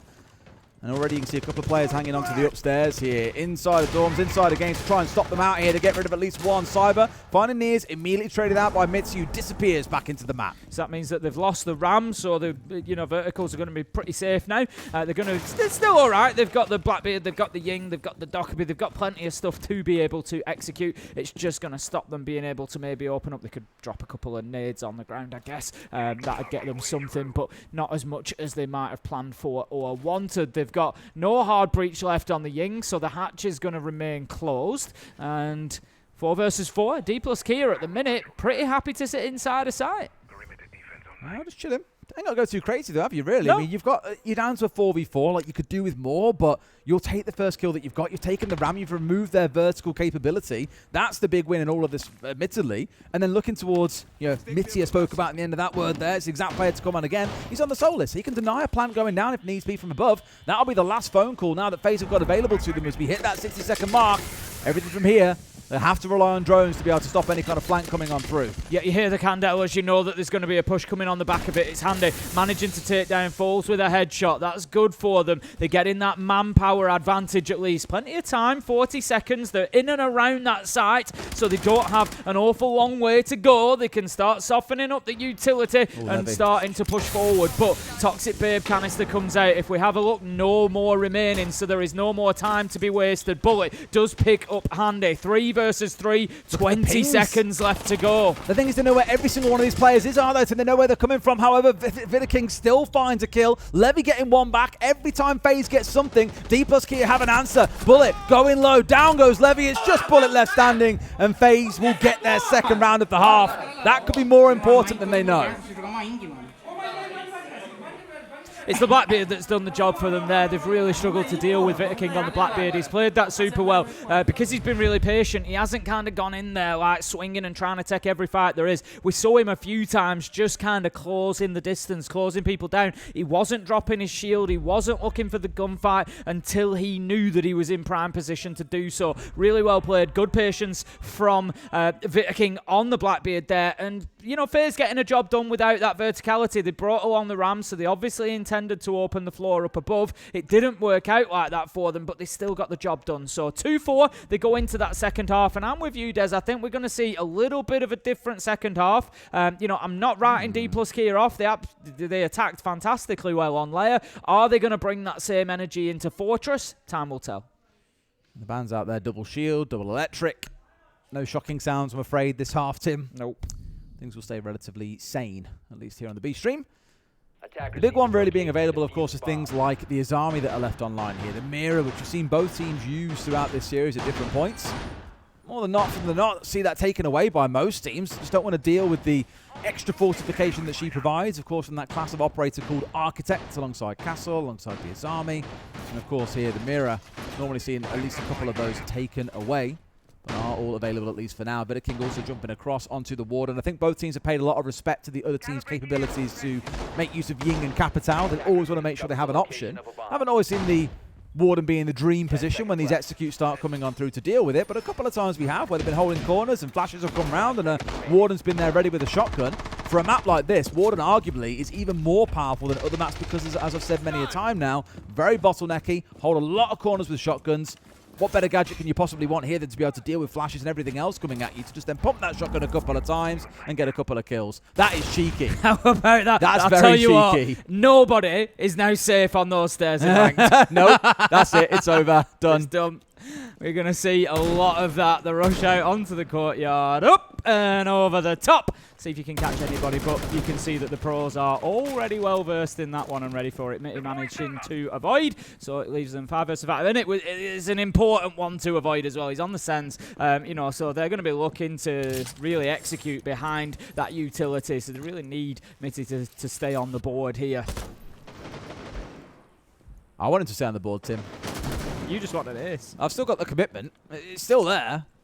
I think we've already had, 3 aces so far across SI. There's not been many. No, they really haven't. Not as many as in previous years. I remember one year, Fresh did a thing where for every ace that happened, he was donating cost him 50 a quid. fortune. And wasn't it like we got to 14 or something ridiculous? Yeah, it cost him a fortune. And I was like, say goodbye to your event fee, mate. It was disappearing very, very quickly before his very eyes. But this one has been more tame, at least to start things off. In goes the Blackbeard, going to get aggressive. Know that they need to deal with the space behind the shield, being supported by the player coming up the stairs. Mitty manages to get 1, manages to get 2. Levy onto Handy, 4 versus 2. And again, Dplus Kia on the attacker, just dictating the rhythm. They're dictating the pace. They've taken the ground that they wanted. KDS starts the fight back, manages to take down Bullet. That also exposes Levy on white stairs a little bit. There's a possibility that KDS can swing him now, so that's something Dplus Kia need to be aware of. They've just got to pause for a minute here as well, Tim. Literally a minute. They've got 1 minute and 15 to play with in a 3v2.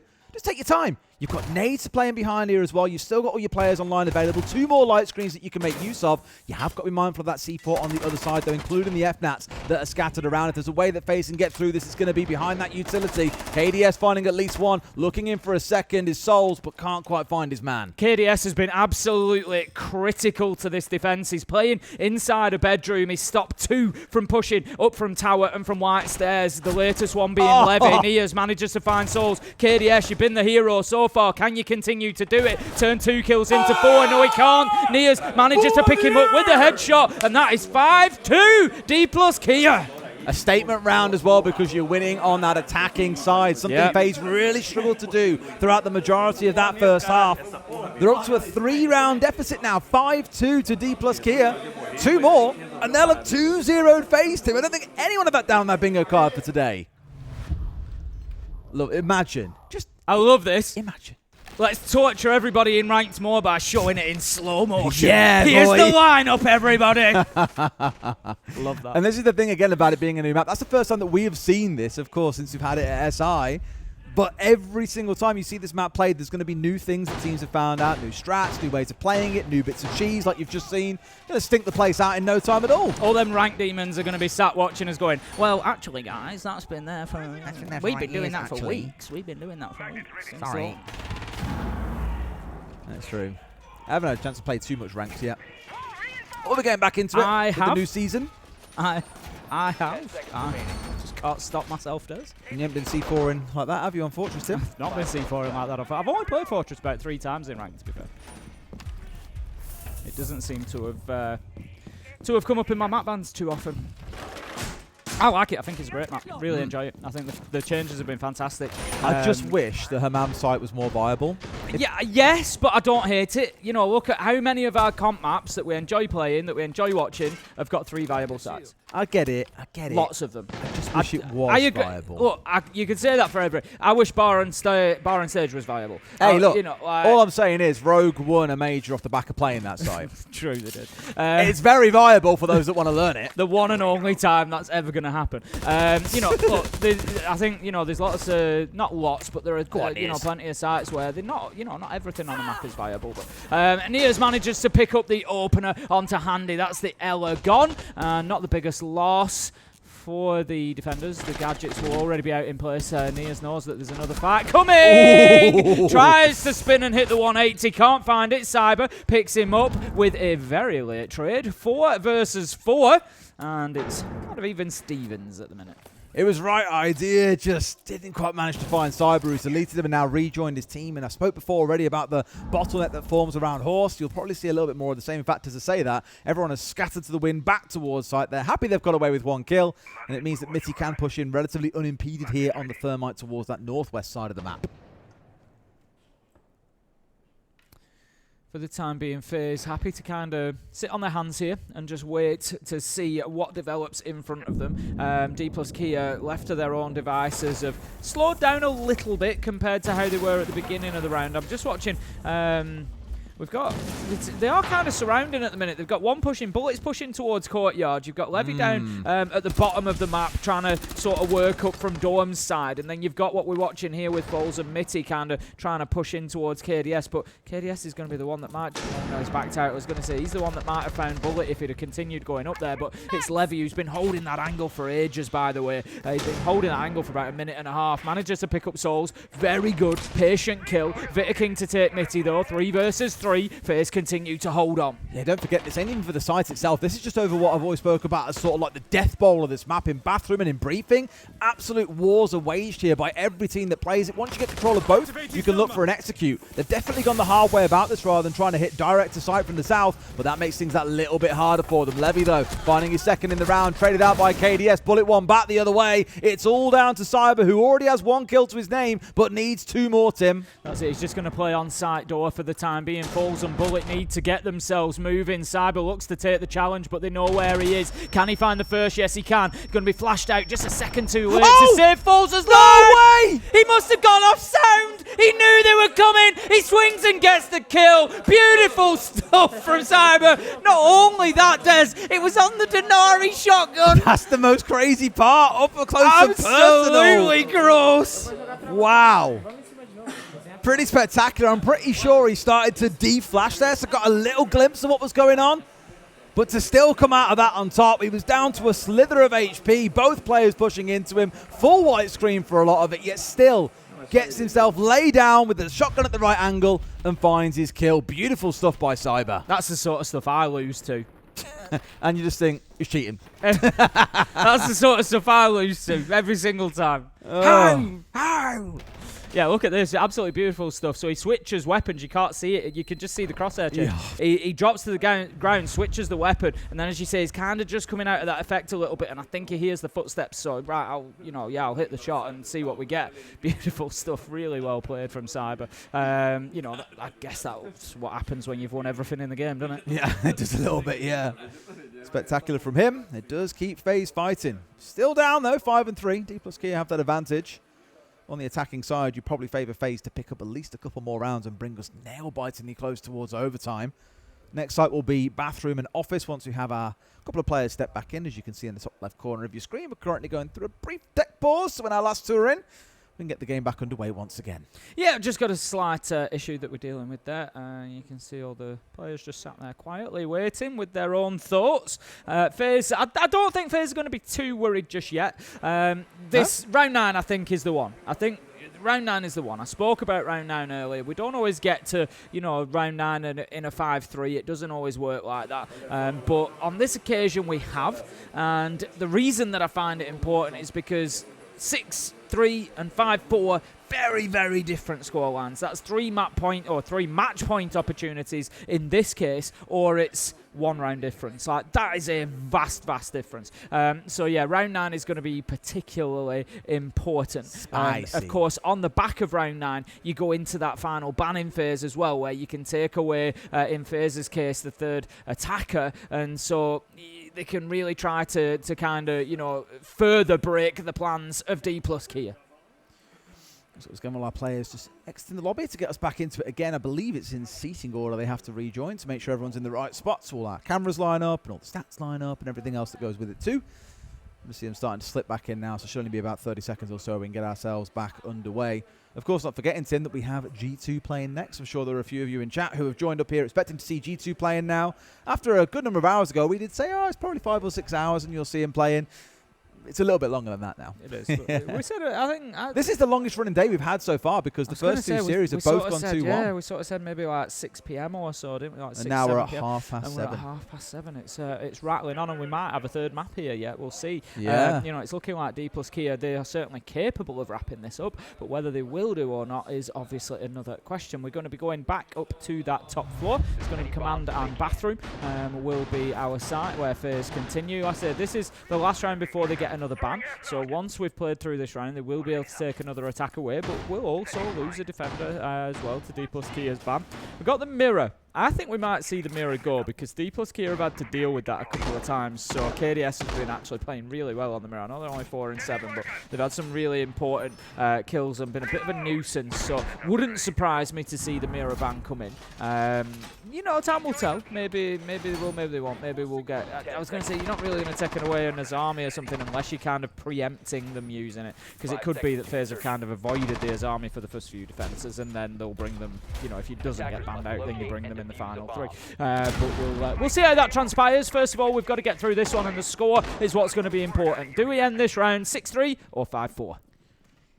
Well, Tim, I'd love to know. Big difference. Big difference. When we find out is by getting through the next 2 minutes and 45 seconds, unless, of course, it ends a little bit sooner. Cyber's fancying a jump out. He's got the right idea. And no! I thought he didn't get away with it, but no, he got the headshot. That's all you want to see. And, of course, Levy being on the Nomad is the one that's designed to try and stop that sort of thing happening. Well, he ain't stopping much of anything anymore, Tim. That's twice, though, in this half that I've seen something quite cute out of Faze. The C4 in the courtyard. Now he's seen that particular jump out. They've not really seen what Dplus Kia do on this map because they haven't played him on it here before, yet they've still got answers to the very common things that teams do. Yeah, I like that. It's one of those. I'm always conscious of those players where if it doesn't pay off, you're like, was it worth the risk? You're 5-3 down, but you're 5-3 down. You got to make a move sometimes, and Cyber's the sort of player that's going to do that. There's obviously a little bit of intel. There's a bit of information behind that because he knew exactly where he was looking. So, he's played for specifically that, and I think, good play there. Cyber gets that opening kill. and just really gives his team a boost when they need it. Like I say, you get to 5-4, you're only one round down. You're looking pretty good at that point. You can fight your way back into it.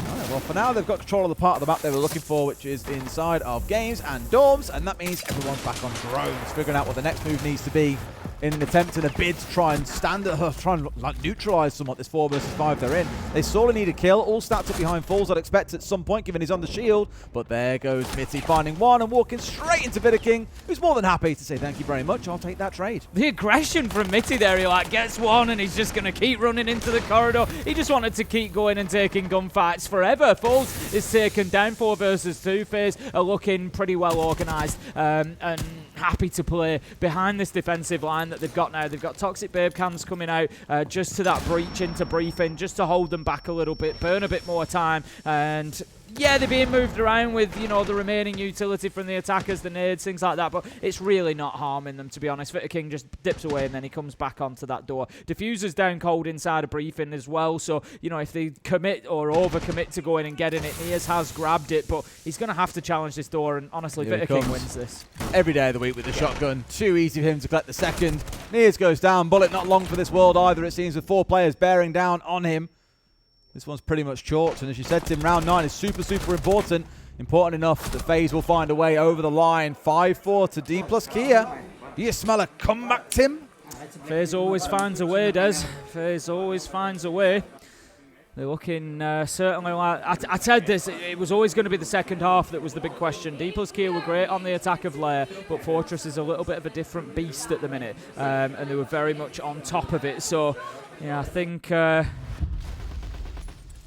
I think there's definitely questions still to be asked. They were a little bit unlucky on that jump out. I think Cyber was hip firing as well, but just managed to pop the kill. But happens. Look, when you hip fire, you never get a kill with it. Everyone else does it to get you on the first shot. When you're such a great player, it's funny how these things tend to align for you. And the honest truth is that it's because Cyber's done that about 10 million times. Absolutely. And he knows the range, he knows the spray, he just knows. So, I don't think he knows the spray to find the head, though. Not necessarily. You know what I mean, though? It's like he knows that he's within a range where the hip fire is going to be effective. There's a good chance he gets it. He knows he's got 2 seconds, so he's going to get 10 shots. Yeah, I'm with you. He knows that there's a good chance he comes away with a kill there. So, and he, the risk is basically the risk of not getting the kill is lower than the risk of ADS in wasting time and actually getting shot by the Nomad. So that's it's you look at it and you think, oh, these great players, they do these things and they just work, but they just work because they've done them so many times. Tell you what, Tim,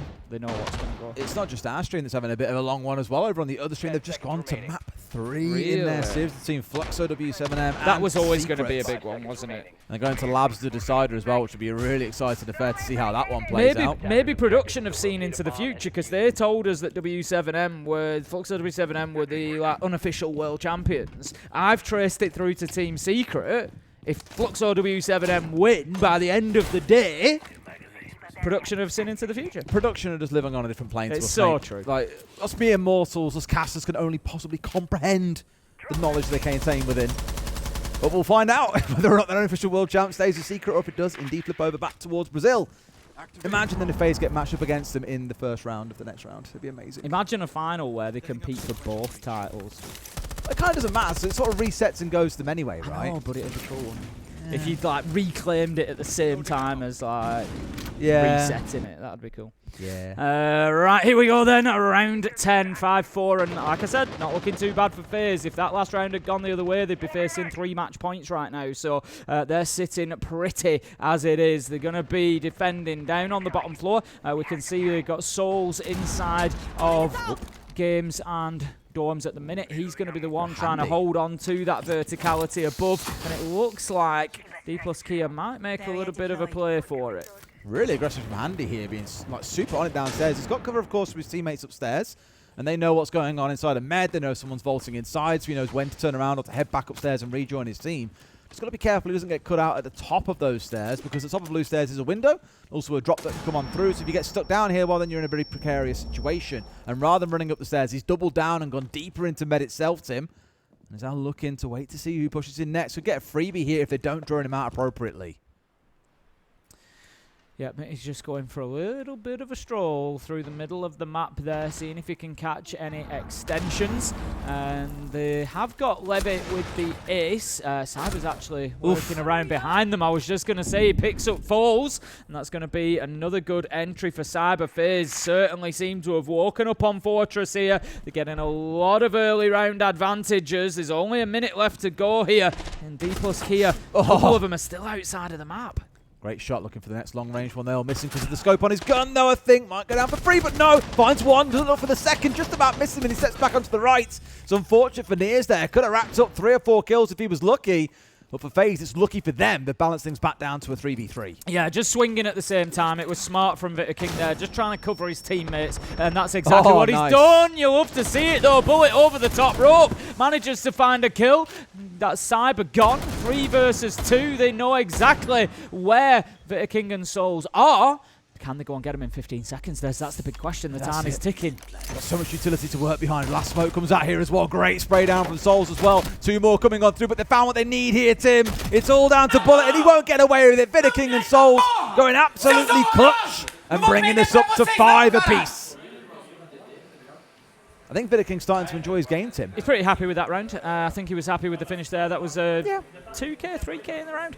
Very good stuff from him, and it was basically down to King and Souls inside of sight. They held on to that really, really well. It didn't matter what Dplus Kia did elsewhere because they just couldn't break down that core at the end of things. They got rid of the extension quite well, but just couldn't make any impact on the site itself. Dplus Kia then are going to call the tactical timeout. They've lost a good few in a row, 3 back-to-back there, so they're thinking it's time to just hit pause and see if they can have a chat and work some things out. Eu acho que mantém o Demos. Ô, Juliano, faz o seu live pra gente. Mano, a gente só precisa de mais granada pra equipar as coisas. Vou tirar esse bug aqui e vou trazer uma parada de soft também. More chatting in Portuguese now, so of course we can't understand it either. But I think going through the operators they can run for this next site. PGH, of course, their coach. Korean at that, it's worth mentioning. Of course, stepping in there to give them a chance to sort things out and come up with some ideas and how they can get this going, because it has been a tough last few rounds. That's 3 in a row that they've lost now on this half. Admittedly, for FaZe, it did take them until the 6th round to get the one that they needed to at least get the 2nd round of that half in. So there is still time for Dplus Kia here. 2 more chances, but it would then send us through to overtime.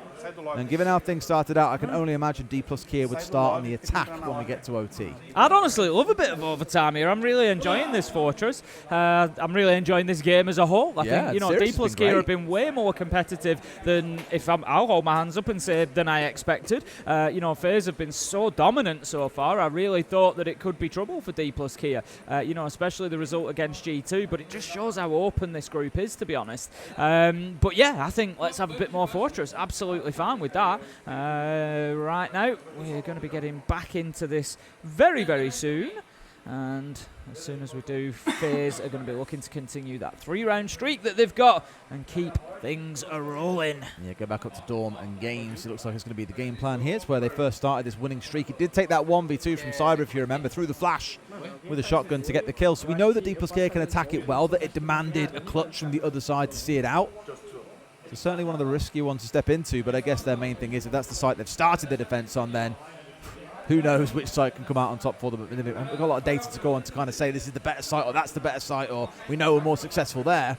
We've only really got scrim data to go on, and that's not really comparable to data that you get from officials.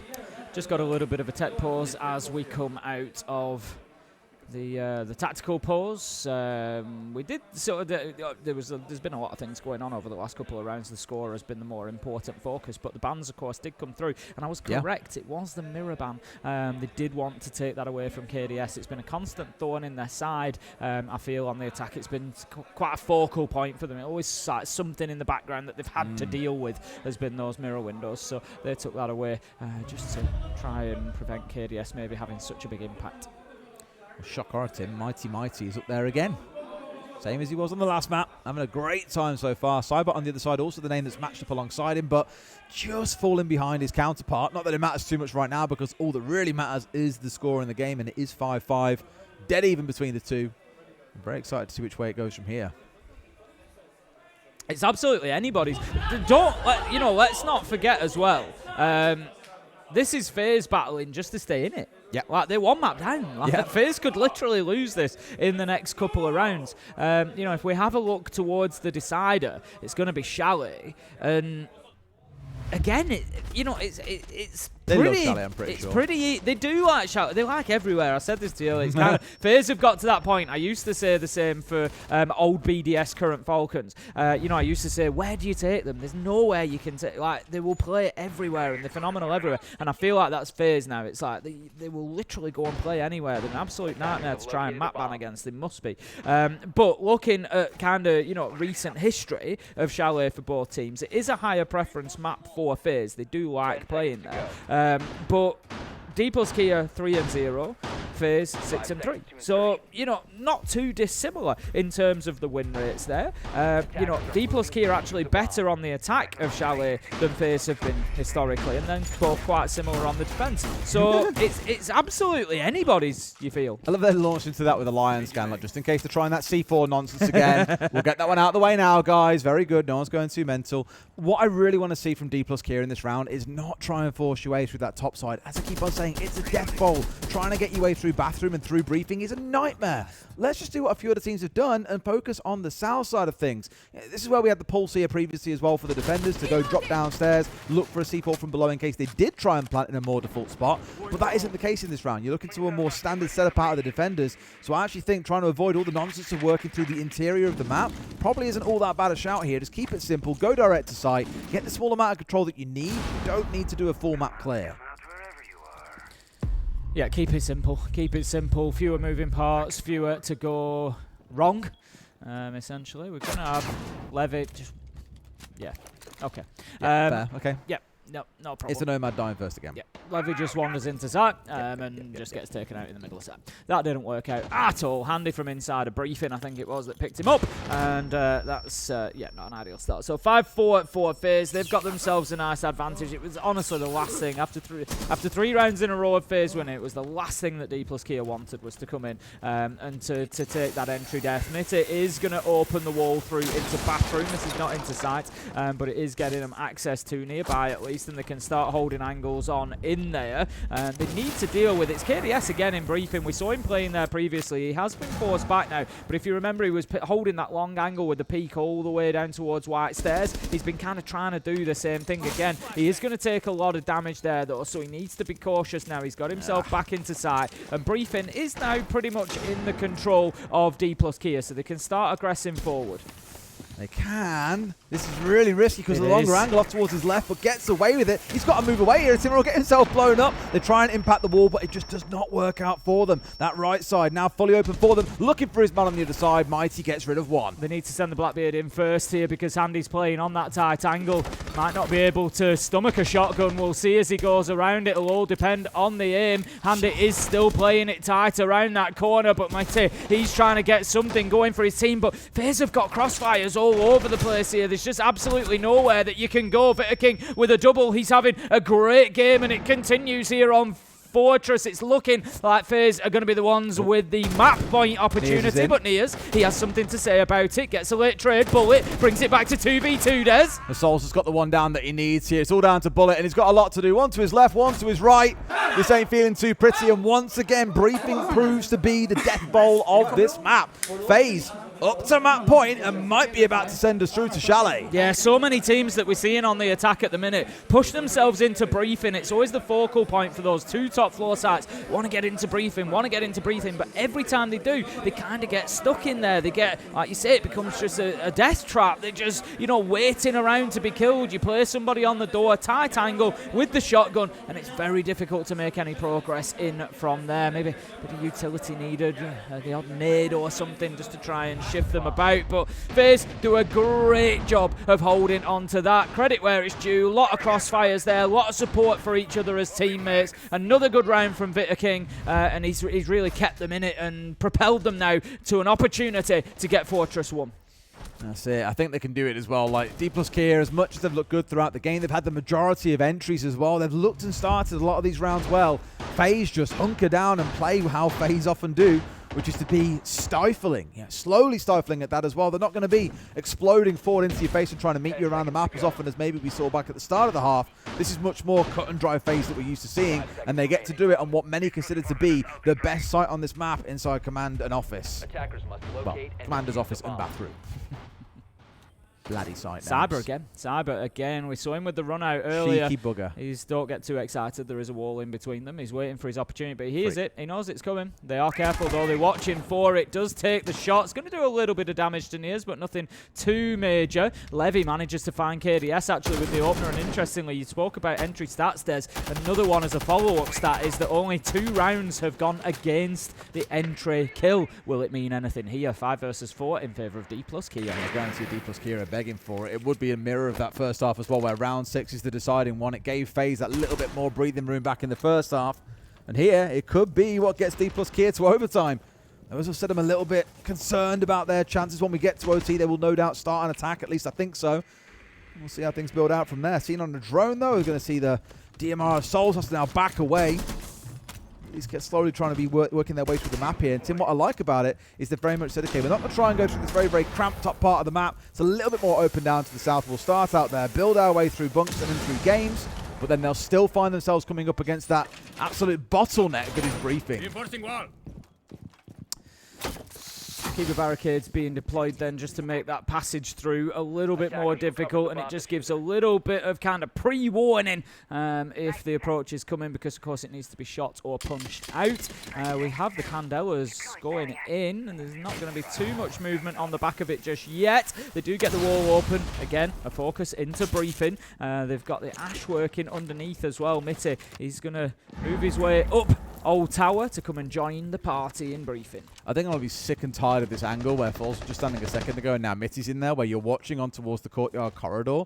It's just like, oh, every single round, that's a real sticking point for every team. And it's always the player on this side, in this case, Bitter who seems to have a lot of joy from that spot. Bringing down one on the other side, equalising things at 4 apiece. Can they overturn that entry stat that I spoke about of the round win almost always, apart from 2 rounds going in favour of the team that gets the entry? They definitely know that there's a player in there. This nade's going to be an interesting one. Can he move quickly enough? Yes, he can. It clears it out, but the challenge comes in immediately. You've jumped headlong into a problem, that was nice, but somehow manages to rescue that one small situation as Faze get 3 kills elsewhere, Des. That's about it, though, isn't it, really? So they've managed to hold on so well here, Faze. They turn around their map pick. There's a nice bit of flair along the way. Cool C4s up through courtyard, jump outs from Cyber, you name it. Had a little bit of everything. And it does dictate that we will need a 3rd and final map to separate these 2 teams. Yeah, great stuff from Faze there. Really digging deep, getting 5 rounds in a row on. Just like you, we get so high, bulletproof. 'Cause I'm human just like you, like you.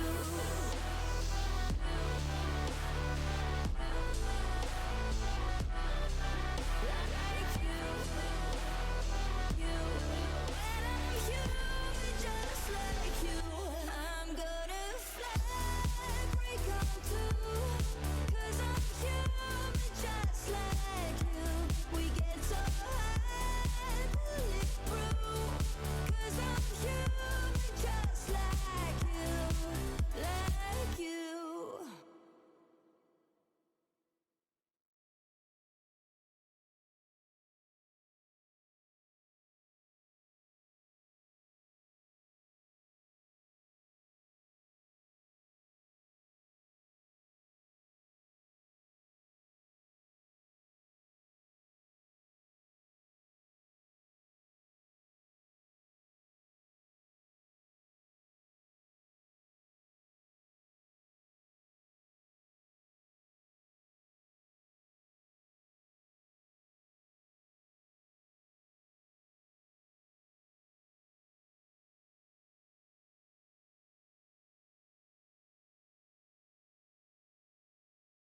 Every Six Invitational final is a storm of pressure, a clash of tension.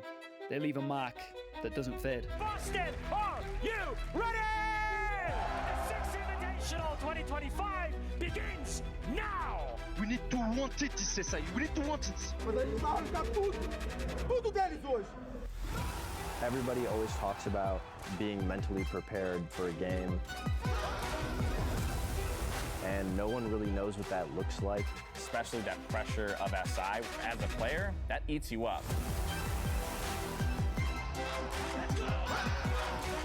Everything is possible.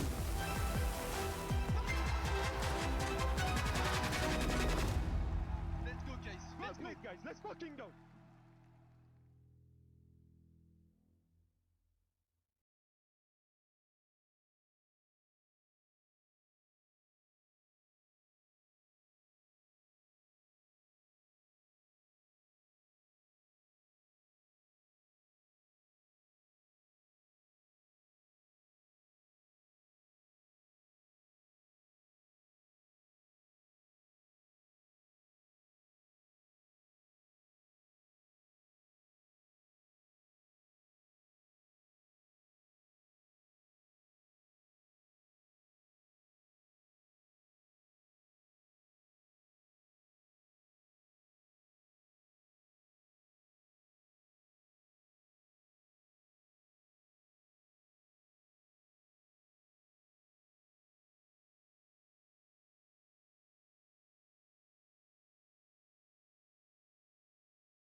Keep an eye out for contact.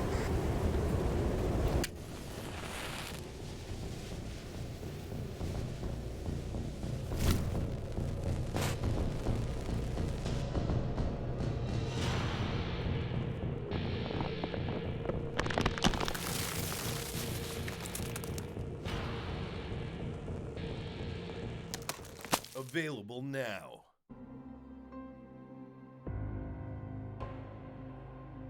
Honestly, a lot of players are scared of you, obviously. We were suspicious because you're too good. Like, that was literally what happened. And I'm the one who sent the email. So, like, I'm the one who did it. That's the story, right? None of us really thought that you were legit. back then.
Cheers all.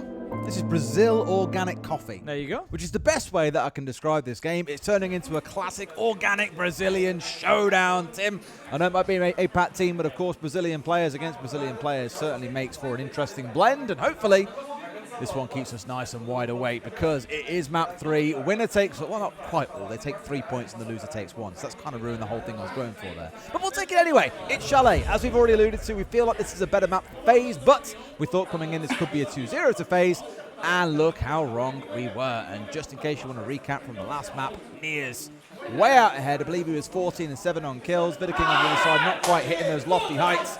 But ultimately, it's a team game, and that's how FaZe came out on top, which means Chalet is all that stands between, well, you guys and the G2 series, I suppose. So we'll see who walks away with the lion's share of the points. That's it. It's all about jostling for position here. You know, I won't say not too much on the line because there is plenty on the line. Both of these two teams will want to finish as high as possible. But like I said, we're not fighting for survival or anything like that. Coming into Chalet, I think it's going to be a tough one for Dplus Kia. I think it would be fair to say that of anywhere. But it is number 4 in the preference pool of Faze. It is one that they like playing. They've got a good record there. But you know what? So do Dplus Kia. Well, let's get into it then, shall we? Chalet, let's wrap things up.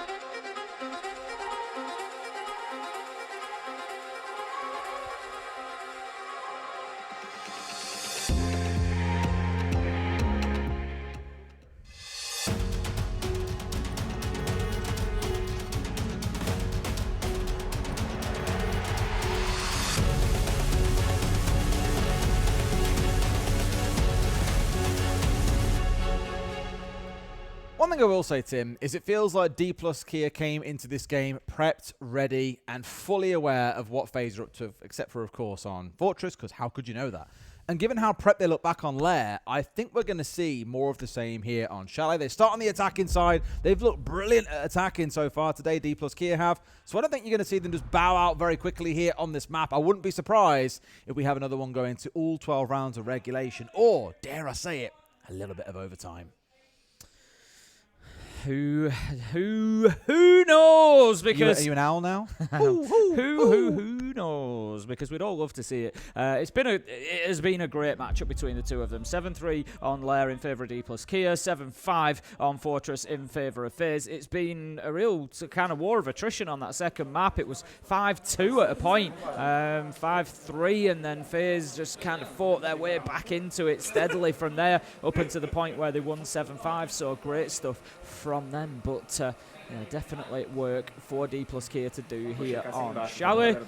You've kind of always got to default to, if you're coming down to a deciding map and it's a good old comp map like Chalet, you've really got to favour FaZe and kind of give them the respect that's due, I think, given the ability we know they've got, given the fact that they're reigning world champions, everything else. But I genuinely believe that Dplus Kia are capable of an upset here as well. I think one thing FaZe have probably cottoned onto across the series is they banned Grim away as their third ban in both of the previous maps. In this one, it's their second ban. Monty, I don't really think needs any massive introduction as to why you ban him away, but the Grim, certainly a call here to try and suppress Dplus Kia, and how they've got off to a rolling start in these games has been through early momentum. I think taking the Grim away here is definitely a target in towards that. On the other side, Dplus Kia going in towards two of those crucial architects that we spoke about before in the Azami and the Mira. Not at all surprised to see that gone, as both teams have weaponized Mira across 2 of the 3 rounds they played until she was eventually banned away. Faze then is going to be heading towards the front door, just looking to cut off maybe any rotation out of dining around kind of towards game in that corridor down around up blue stairs to get towards library, where one of his teammates is currently working. Mitte looking to open that up, as supporting here by Nia's, looking to, I think they're aware that Cyber is in this position. They know that he's round about. They're going to take out the Razor Bloom. That might just be the cue for Cyber to get himself out of there. He doesn't have any to replace it with, so certainly needs to be cautious. But Dplus Kia aren't rushing this either. I like this play from Cyber. He's got the hatch open, so they can't go in through library window. And Mitte does manage to take him out. Real nice play. They just needed that coordination because Cyber couldn't challenge both of them. Very rapid on the push on through there. I really thought Cyber would be helped out by the traps that were set up inside of site, but it was taken out by the Twitch first and foremost. Well, not in sight, more inside of Bar Gaming, sorry, but it was taken out by the Twitch before they jumped in. Not too much to worry about there. KDS under a lot of fire here. Hot collar. Away he goes. The Deimos track laden onto him. Dplus Kia, look at that, Tim. 5 versus 3. Oh, the patience. Discipline. Finds the one, looks for the second, and he gets it as well. Tim, they've overlooked him and Handy. Well, it's just giving them a lesson here in not droning. Well, they've paid the price, haven't they? Not 2 ways about it. He's absolutely decimated them there. Good shots. That staircase is... You can shoot through that? Today I learned. I was today years old. I want to watch that back on the live broadcast in a second, actually, because that was very confusing. Okay. I'll let you know what happened, Tim. you let me know what happened, Des. We will continue on here. It's 2 versus 2. Vitaking is going to be... That's horrible. It's horrible, isn't it? So part of his leg stuck through it. Right. That's a strange one. Okay. All right, well, we crack on, we play on, and we'll see what happens off the back of that. But now it's still a 3v2 for Dplus Kia. Onwards we roll. I think, without the C4 on side, Vitaking and KDS have to rely solely on their gun skill to see them over this one, especially now that Vitaking, he's been a demon with the shotgun so far and is going to carry on here onto Bullet. Still 2 more to deal with, though, and they've now got control of Mez. So, questions to be asked about whether or not he can hold on. Yeah, Faze has diffuser in hand, 24 seconds, so they can't sort of take all day over this, but there is the opportunity maybe for them to move in. They've got the track on him, so they know, maybe when he's in a position to challenge and when he's not. Faze is going to rush in now, manages to find the kill, and that is Dplus Kia sealing the round. It's full of more spirit now, Tim. It was Faze getting quite hyped up towards the back end of the last map, whereas at least for Dplus Kia to get round 1 over the line, it's going to feel pretty good and get things moving. But this could have been the calamitous moment for them when everything started falling apart. It was good to recover it. It's the one that I was on about. Yeah, I didn't see that at the time. He's probably a little bit of an admin eye on it, I think, at some point in that one, as that probably shouldn't happen, Tim. Dplus won the round anyway, so they will... Oh no, it was the other way around, wasn't it? Dplus got the kill. Anyway, so we move into round 2, and it is going to be Game and Bar is going to be our next site. And KDS already setting up on the ward in there inside of stock. And we've got a presence up in library as well. Indeed. Bar Gaming, I think as you've seen so many times, often commands that you have vertical control in the first place. And so that's why you're going to see this little, like a holy triangle that gets set up here, Tim. Mezzanine, top library, and then normally someone playing inside a library itself. Just sets up a bit of a triangle of death that if you try and step forward into one spot, very good chance that you're going to get shot by someone else on one of the other 2 points. So that's going to be for Dplus Kia to try and work their way through. In terms of tools they're bringing along for it, looking towards the Kappa Tower, of course, the Dockerby ever present. And maybe the most interesting one, Tim, is Mitty being across onto the Nook. I always like a knock play. Get in there nice and silent. See if you can create a little bit of a surprise. It's exactly the sort of thing the Dplus Kia are benefiting from at the minute. And just that sort of surprise factor, doing the unexpected, and it's maybe not something that Faze could have prepared or planned for, so we'll keep an eye on exactly what Mitty does. I think he's going to be working his way in through Trench by the looks of things. Maybe going to try and work his way up blue stairs, or... Yeah, I think he's just shooting out that side, and if he tries to get up to blue stairs, if he gets onto the platform at the top of him, he could be seriously dangerous to this defense. I do love the changes that came through to Nook. Obviously, it was a while ago now, but able to just move stealthier for longer. Unless you're sprinting, you don't drain through that gauge anymore. Of course, if you shoot, then it disables it immediately, but it just means that you aren't constantly moving and then stopping, and then moving and then stopping, and then moving and then stopping.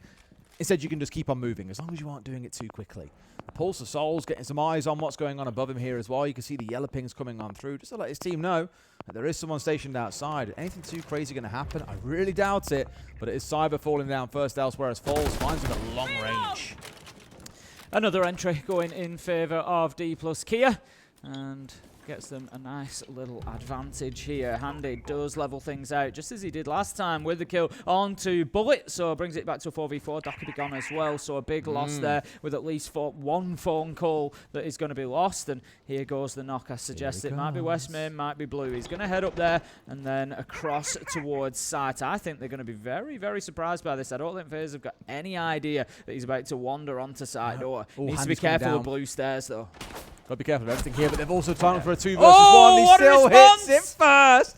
Ain't going to shoot through a staircase for that one, Tim. Into a second as Niers finds Vitaking as well. Been so good throughout the series, but nothing more to offer. Niers into a second, and the plant is going on down. KDS is left 1 versus 4. Knife him! No! Okay, he got the knife on the down. I'll give you that one either way. Into the 1 versus 3, though, and they're back outside the building, Tim. It's in front of the window. I don't see how he recovers this one.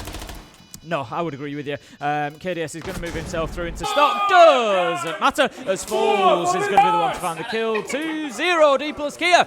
And a great start for them here on Chalet. Alright. That's what I expect on Chalet, to be fair. It is an attacker-leaning map. They're looking good. cooking something up. And as I sort of said as well, you wouldn't go into this series, into this map veto, not expecting to play the majority of maps against FaZe and doing some prep on how they like to defend it, how they like to play it, the kind of ops they run around with. And so far, it does feel like Dplus Kia's game plan is phenomenal. What I do love about it, Tim, is obviously, I'll address it, and I kind of did already on earlier today. Dplus Kia are the hate watch team for a lot of people. It's an APAC organization. They picked up Brazilian players, and obviously they tend to roll their way through the region because Brazil is fantastic, and APAC has got a little bit of work to do to play catch-up. But for Dplus Kia, this collection of 5 players to step up and be competing with the current world champions, currently leading them in this series, our lads, if you look at the round difference overall, is really impressive, especially at a time when many wrote them off as kind of just getting a free ride, for example. They've shown that with a bit of hard work here, they can still tango with the greatest. Top floor setup coming out of Faze. It's going to be kitchen and dining as the location. What do we expect to see from Dplus Kia? There's several approaches to this. You could go for the solar side and trophy take. Try and get in there and sort of muscle your way into kitchen. Take top floor or as much as you need of it from there. Or alternatively, you go to office door. You try and get library and mezzanine. Open up the wall from fireplace into site and look to plant just alongside the dining table near that B-bomb chassis, having forced everybody back in towards kitchen and trophy. As it stands at the minute, I think we're going to see more of an approach towards library and office because that's where Dplus Kia are shaping up at the minute. They are. Interesting, the Kai hasn't been banned out, by the way. It's probably worth stressing. So often we see Kai banned away, even as the soul of the 2 Electro Bro operators taken away, because he does make life a little bit of a living hell, especially when paired up with a 2 Brow like we're seeing in this round. We think back to the Thatcher, for example, earlier on Lair, the number of those Thatcher charges that were burned trying to get through that wall, in conjunction with the 2 Brow, does the wall stay electrified? Absolutely guaranteed. It was horrible to try and deal with. So it is going to be something that Dplus Kia have got to face off against, and I hope to God they've got a good game plan, because relying on Twitch drones to do the job for you normally ain't the go-to. He is very conscious of the office. Ooh, right to B, so he's just trying to get his man in as quick as he can, and nearly lost his life trying to get in there. Handy's going to take him down anyway. KDS onto Bullet. Nias manages to get the trade 3 versus 4. Lion Scan is going to come in with a little bit of upside down rappel work, but they need to get in. Nias is trying to get through and get a challenge. There are a couple of bodies ahead of him. It could be an opportunity for a couple of kills, but he's quite low health himself, so he doesn't want to overcommit here. Does have the support of Levy, but right now things have just slowed down a bit for Dplus Kia. All right. Oh, that's a nice... Honestly, on the last couple of bullets, and the Mag gets the down onto Nias and finishes him off as well. 4v2. Finally feels like FaZe might get themselves on the board here. Levy very much sort of stuck on this window at this point, and unless he can move and join his teammate, or if Falls comes to assist, nothing is really going to change in this round. We've only got 60 seconds to go as well, which really doesn't leave a whole lot of time for Dplus Kia to think up a game plan. No, not at all. Falls is going to take down KDS. Bitter King is emptying his mag to get the kill onto Levy. 3 versus 1. Falls on the Lion, looking to try and make a move on West Main Stairs, but they know exactly where he is. That's going to be the difficulty now. A gun is trained on him from Trophy Stairs, and they're just, I think, waiting for him to commit here. Takes a single shot, tells them where he is, and it's actually Bitter King from above through a nice vertical to find that kill. Faze close out the round. And these are the small moments, like, it kind of feels weird to dig into this, but I'll do it anyway. We look back at the game that we cast earlier on today with FearX, and the number of 1vx's they lost was absolutely crazy, because they were sort of panicking and falling over themselves to try and get this final kill sometimes. It led to 1v1 after 1v1, team kills got involved too. It was horrible. Whereas there from FaZe, even when they had the bait of the first shot coming out, they still didn't swing from on Solar. It was, as you say, the player from above that got the closing kill, but there was 3 of them all ready to swing at exactly the same time, and that composure is what can make the difference in big moments like that. I think they'd have won that regardless, even if we managed to get the kill onto the Solar player, for example, but 0 complaints. It still means that FaZe are on the board and doing so quite diligently in round 3. Master and office then for round 4, Tim. I think we see the same again. We go 4-2 Dplus Kia, then maybe a match on the other side. Again, my question mark, yes, is going to be the Dplus Kia attack. They are very capable attack. I've said it a few times now. The attack on layer, super impressive. They struggled a little bit on Fortress. Understandable. It's a new map. I've said that already. You know, attacking teams are quite often going to struggle there for the time being. You know, that's not, I think, what we will see from it in the long term. But, you know, in the immediacy, at least. I think Dplus Kia How are they going to be? They've got a good attacking win percentage on Chalet, historically. If you look, over the last 6 months or so, they're up at about 60%. So there is an opportunity for them to come in and get some rounds in this first half and then get themselves onto the defence.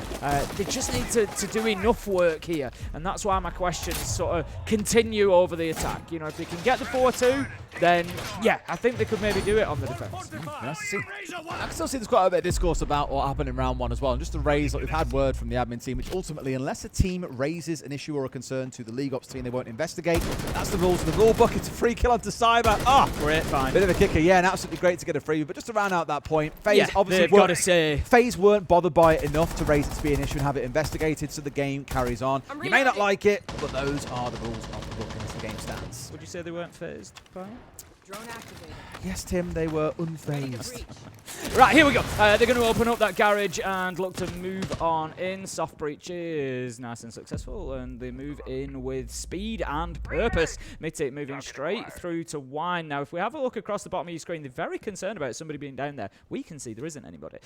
So it's not just, you don't just have to rely on the outlines. Maybe you're a bit newer to watching Siege, and there's a lot going on your screen. If you want to get a good idea of where people are, look at the bottom of your screen towards right-hand side for this one. If you scan across the bottom, you've got Faze, you've got all the positions they're in. So you've got 2F, 2F, 2F, 2F. So they're telling us they're all on the second floor. So we can see quite quickly there's nobody. If there was somebody downstairs, there'd be a B there saying basement, and it might say Wine or, garage or something like that for what specific room they were in. But it's just a quick way of telling. But right now, they are out of the harm's way, and basically, Dplus are wasting a little bit of time down there chasing shadows that aren't there.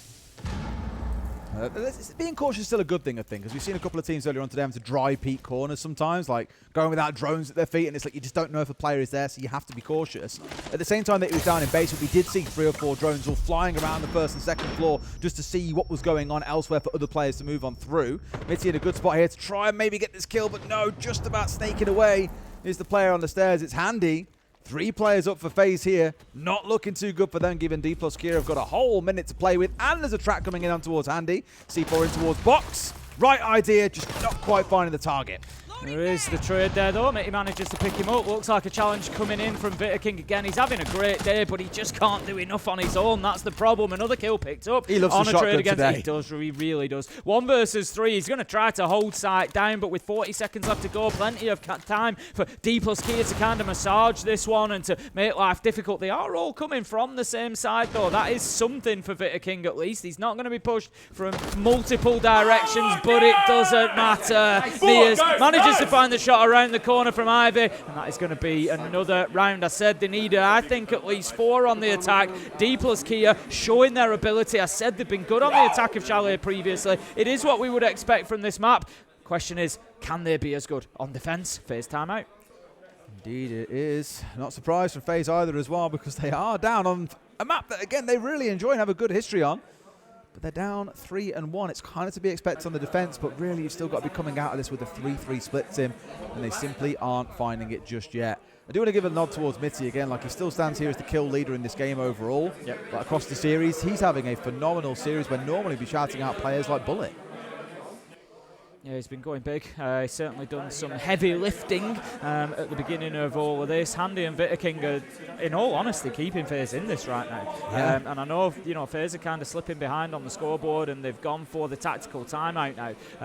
But 1-3, it's not the end of the world for a team of Faze's quality. They can certainly fight their way back into it. But without Handy and King playing the way they are, I dread to think where they'd be on Chalet. The crazy thing is, across this series, they are being absolutely smoked on the entry. They're minus 10 on entry. Like, they're being battered by Dplus Gear in the early round, which probably speaks volumes about how well Faze have played to be able to recover a good number of those rounds. The clutches that they've hit, so of course be here in map 3 at only a 2-round deficit. To still be minus 10 on entry really speaks volumes again to their composure as a team. But you'd like to see them getting a couple more entries on the go, I think it's pretty fair to say. Don't give Dplus Kia that early lead, and don't give yourself such a deficit to have to fight back through. Hopefully, fortunes change now after that attack timeout, and we see Faze battle their way back in. Round 5, and Dplus Kia, I mean, imagine if they get a 5-1 half here, what a dream that would be for them. I like this Denari setup that we're seeing. It's just covering off a couple of windows there with just a few trip connectors. Thank you very much. Whee! One on the bath, one above the wall, and one down by piano window. Just prevents any of those jump-ins, and I would imagine a reasonably tricky to find to be able to take out. Reasonably trippy? Reasonably trippy to find. Yeah, you'd have to hold quite an angle, even from that piano window one, to try and get the shot inside on it. So very good stuff. And immediate pressure coming towards the library. We're going to see that window opened up immediately. And they want this ground to Dplus Kia. They're attacking onto Bar and Gaming, so Library, I think, will be kind of an ultimate target for them. But as we know, there are a number of positions that they need to clear first. Cyber's one that they need to look for in Office.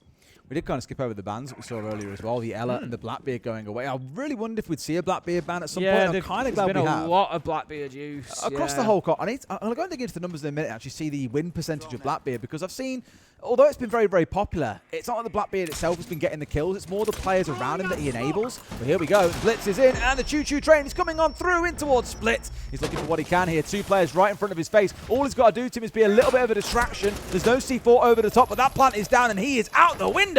Absolutely brilliant stuff. You may be forgiven for thinking, why is he just standing in front of him? Flash, attack. But that's not what he was there to do. He was there to soak up those auto canisters. He was there to take attention, block the line of sight, and prevent the challenge coming into that planter. Mitty, beautiful shot onto KDS. 4 versus 4. And this is looking great for Dplus Kia. It's a really tough retake because you have to fight them outside of the window. We're going to see souls dropped effectively now. 4v2, 6 seconds.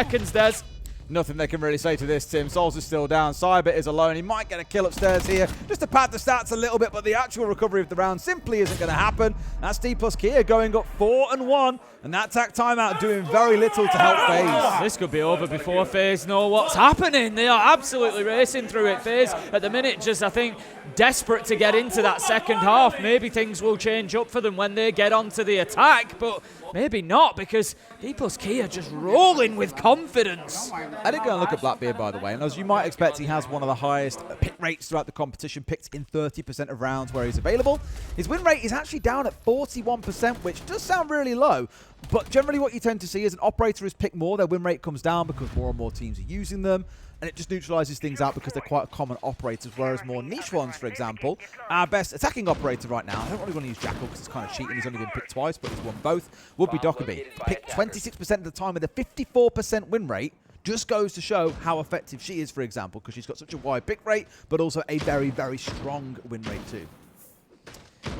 Okay then, final defensive round for Faze. They need this one, Des. Yeah. They really don't want to go in 5-1, you know, down at the half. Even we can say Chalet, you know, yeah, attackers have a good time on there. It's not the end of the world, but 5-1 is really, really tough when they're staring down the barrel of a loss. It's not going to impact them getting out of the group. They've already qualified, as are Dplus Kia, but it certainly could affect the position that they finish in, and kind of just removes lives. It, you know, removes opportunities through the rest of the tournament. You know, the more you slip down, you're kind of having to play that upper bracket first round, for example, rather than getting the bye, and it just, you know, more chances to come up against a bad team that's going to knock you out. Absolutely. And again, not to forget, this is the battle between the two that are currently top of this group overall. It is NIP's last game, though. Faze still play tomorrow against G2, so they've got more chances to pick up points. But it's why, for them, really, a win is quite crucial here, because this way, if they do beat Dplus Kia and take 3 points, there are other teams that can catch them, but it's still a little bit of a tall order. They've still got to fight their way through to try and come anywhere near them. And there's a very good chance that they will be first end of this group. And then all that means is they go in first place. They get to the second round of our upper bracket, which means they're a single win away from playing on the main stage, Tim. Not too much more siege for them to play over the next week, or at least until next Friday. That's when the fun really begins. It certainly does. Falls managing to. That wasn't what you saw on your screen, by the way. No. That was me. It catches me that all would the have been time. absolutely beautiful. No, it's the thing is, it's so common, isn't it, that you see somebody shooting and then one lights up in the kill feed. That's a really nice swing from Cyber, taking down Levy. Handy finds Nias elsewhere, but Falls gets his second in the round to level things up at 3 versus 3. The clash is going to be the problem to deal with. They do have one Ash charge left that could be a possibility for taking out the shield. I said it was going to be a problem, didn't have it? King manages to get a double, and that's going to be Bullet left all alone. 1v3 becomes a 1v2. He's done this a few times, any King makes it look easy behind that glass shield. And it always feels very reminiscent of what we saw back on Fortress, Tim. It's going to be that final round of the half where FaZe will find their second round win.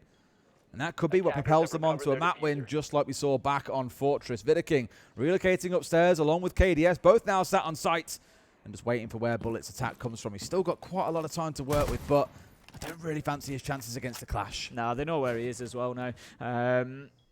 The default cam's going to give that away, and the thing is, again, these players can guess very, very well. You know, if you've shot that default cam out and it's been 20 seconds, you're probably roughly around this position, you know, and they can give a good idea of where you're going to be coming from. As there we go, King walks out and says, I'm going to guess that you're somewhere around Ivy. We'll see that that's exactly where he is. No idea where challenge, he is. they're just going to completely bully him now with the Clash shield. He just needs to try his best to ignore that. His problem is if it starts getting planted. There you go, King played that perfectly. Just start planting it as he goes for the challenge on your teammate, and then you're ready for the swing. King closes it out. 4-2. Not the end of the world for FaZe, but a great start for Dplus Kia. Absolutely. Again, 2 rounds is what they had back on the previous map, and they still came out on top. So FaZe fans, you may still retain your hope. Dplus Kia could completely crumble on the defense of Chalet, and FaZe could be absolute monsters for all we know. I often say it, 2 halves to a game of Siege. Just in case you're wondering, there's the numbers for King on the left-hand side of your screen right now. 13-9. By far and away the best player that FaZe have had throughout this series so far. It's the top of EPS, KD, you name it. He's up there right now. I guess on all things but entry, because the whole team are kind of sucking on that right now. Yeah, it's fair to say. It's about the only way to put it. We've got the bands coming through for the second half of things. Monty and Mira will be our first. Grim and Kaid will be the next 2. Grim's been a fairly popular band through today that I've seen anyway. Yes. And will continue to be so, I have no doubt. Be so. Monty as well, you know, we know the value of that, as you say. Kaid and Mira, no real surprises in those bands. You know, Mira, super powerful on any map, but especially here, you can play her in stock. If you've got the site that we're on now, you can play in there and really command both bomb sites from behind that mirror window. You can also then play one up on mezzanine looking into library and really help lock down that area as well. You know, other sites that she can be particularly useful, kitchen and dining, you can play one that looks through towards that fireplace wall. You know, basement, there's the one that looks onto the main breach. If you're going to have a look at the garage breach, there's only really top floor that you wouldn't necessarily see a mirror brought along, but even then there's still value to be found from a well-placed mirror kind of on the wall that's just near the half wall. You've just kind of got to control double window is the problem for that one. But all right, well, let's see how they fare off on the defense instead. This is their time to shine. FaZe, knowing that it's a map they're comfortable with, knowing that they can get some attacks done on a map like this, they should have a pretty good half. But nothing is guaranteed. Nothing is denied. It's really in their hands here how this one goes as to whether or not they get 3 points and a very, very comfortable spot before going into the game against G2, or if they have all the work to do tomorrow. Because if Dplus Kia win here, I'm pretty sure the round win rate won't be good enough to overtake FaZe if they end on the same points. So FaZe will just have to win 2-1, or better, of course. They could win 2-0 against G2 tomorrow, and they'd still find themselves finishing in first place. Levy just repositioning himself up on the top floor. Bullet is playing over just a little bit deeper than Office, so there is quite a heavy presence up there. 3 of them are going to be looking to hold on. You don't want to lose Library. You don't want those hatchers in the control of the attackers. That much is for sure. It's such an interesting first round. Going for it. Baited. Cyber was definitely there and ready. Takes down Mitty. Look, he's had a great day. I'd be feeling like I could run out that far, to be honest, if I was Mitty with the way he played today as well. But, you know, yeah, looking for FaZe to come out strong on the attack here. I'm sure all those FaZe fans will want to see a round on the board here, bring it back to 4-3, and then you start looking at it thinking, yeah, they're on the road. Falls forced to step out of stock here as well. As I said, deeper in towards bar itself.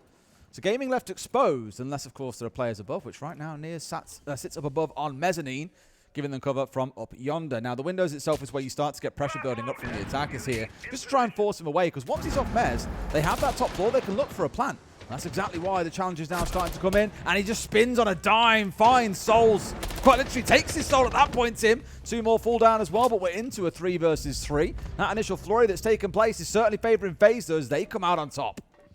King getting the latest of those kills onto Nears. free. He's missed his opportunity, He but gets it.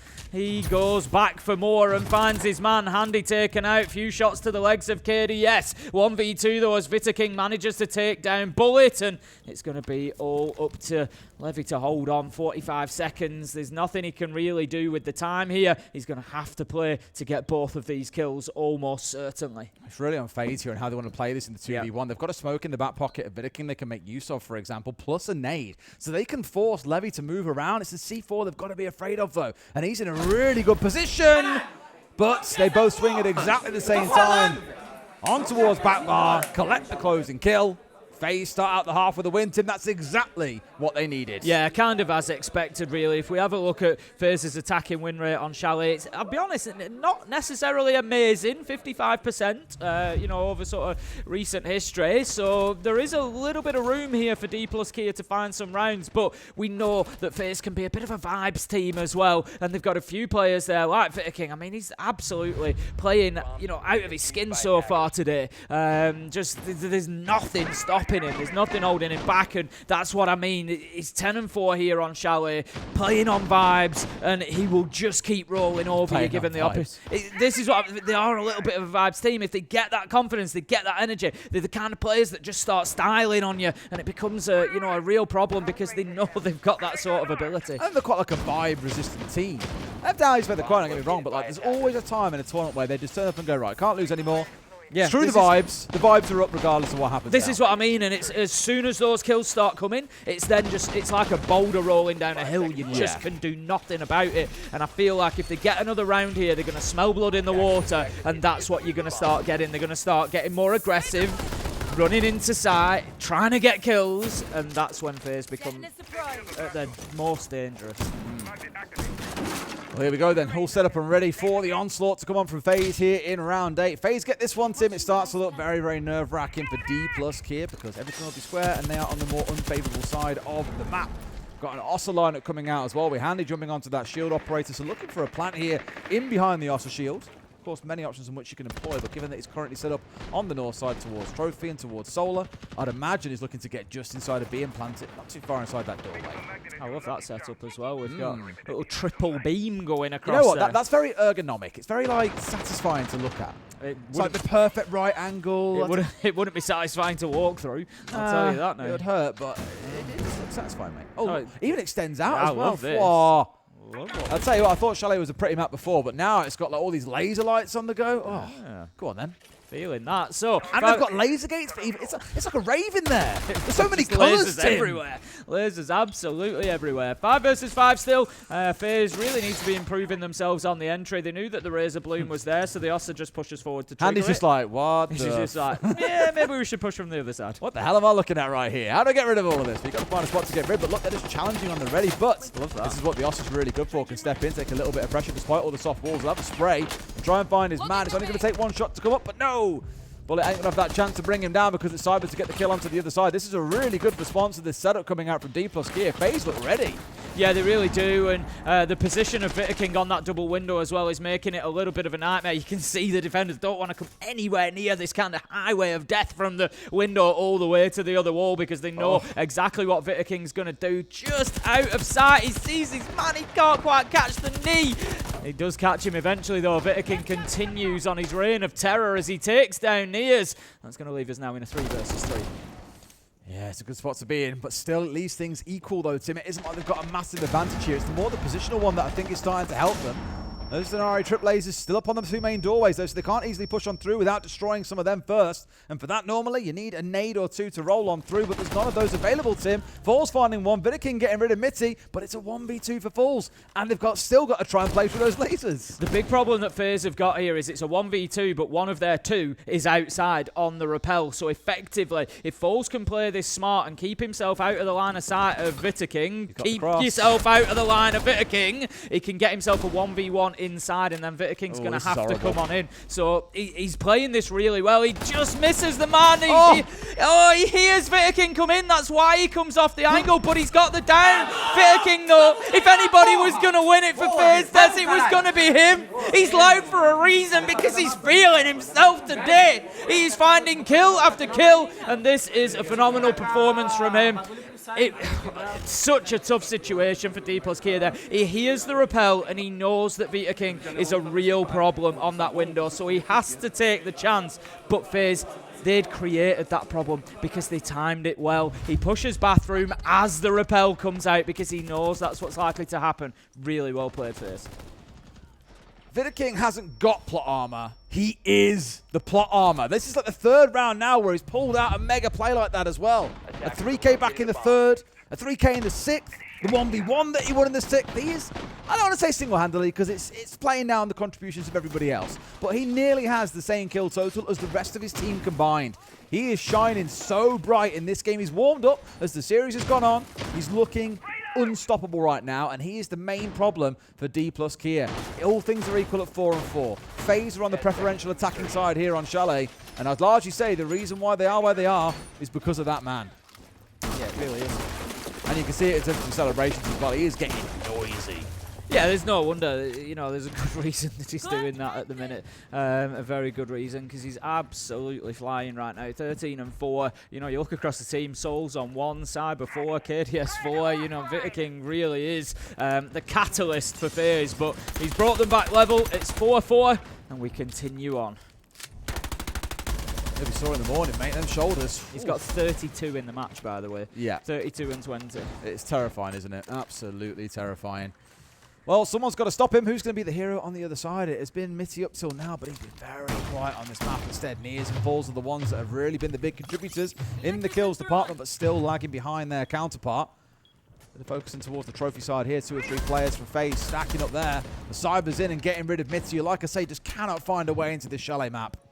No, and you feel like Dplus Kia are maybe just going off the boil a bit here. Faze have shown good resilience. They've been beaten up a bit throughout this match, but they are still there when the opportunity is ready for them, whereas Dplus Kia, when they put under that little bit of pressure, you feel like they start to just crack a little bit and they open up the opportunity for Faze. So right now it feels like the momentum has definitely shifted. Faze 5 versus 4, sending utility in towards site, and it feels like they're everywhere at the minute.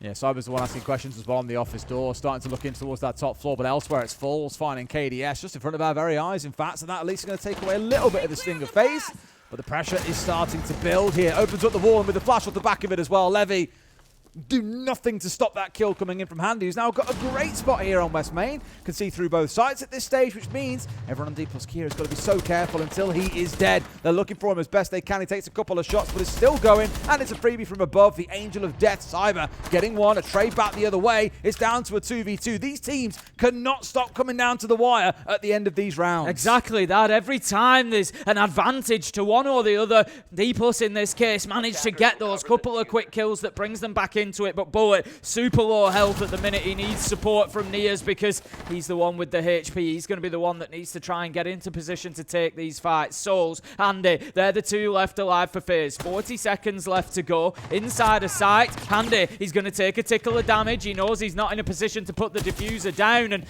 Faze right now seem to have stalled. They're just having a look around. It's almost like they're not sure they know this gunfight. They need to win! They need to win, but Bullet, he looks away at the wrong time. The plant is now going down. They've got the freedom. The spray comes in through the wall, but Nears, he can't do it. He switches to the shotgun, can't find his man, and in the close range fight, it's Handy who comes out on top. Faze, they lead this match.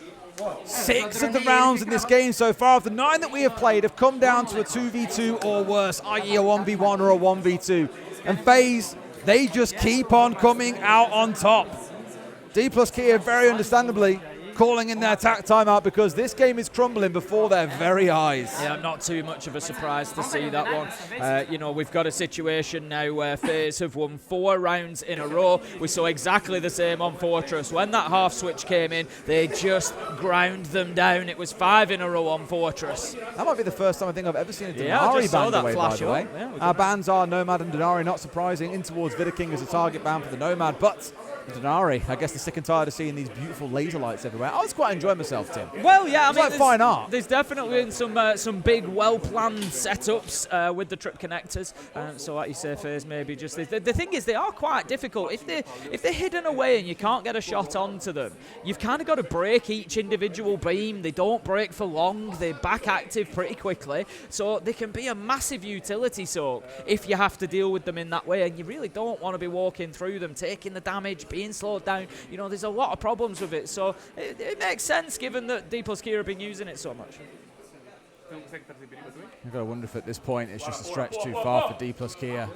You really hope they can bounce back after this tack timeout now. They've got 3 chances really to send it towards overtime. If they can win all 3 in a row, then fantastic. They get the map win. They take the 2-1. But I think it's very hard pressed to see a world where Faze suddenly stopped winning these rounds, given how well they've done in every single one. Vidaking still remaining that guy. And equally got to give some flowers to Cyber. I know he hasn't got a lot of kills in the game at 5 and 7, but he has found the entry in every single one of their attacking rounds. He is setting them up for success at the beginning of it. He's opening the door so that Vidaking can just stroll on through. Yeah, that is so true at the minute. Vidaking could well be on for a 20-kill map here if he continues, although, saying that, there might only be 2 rounds left for him to do it. Ooh. Not that it's impossible. He's been putting the numbers up, but we will keep an eye on that. We'll get you abreast of that situation. 5-4 now on the scoreboard. Faze 2 rounds away. I don't think they will have expected, you know, I'm sure that they respect Dplus Kia as an opponent, as they do with everybody.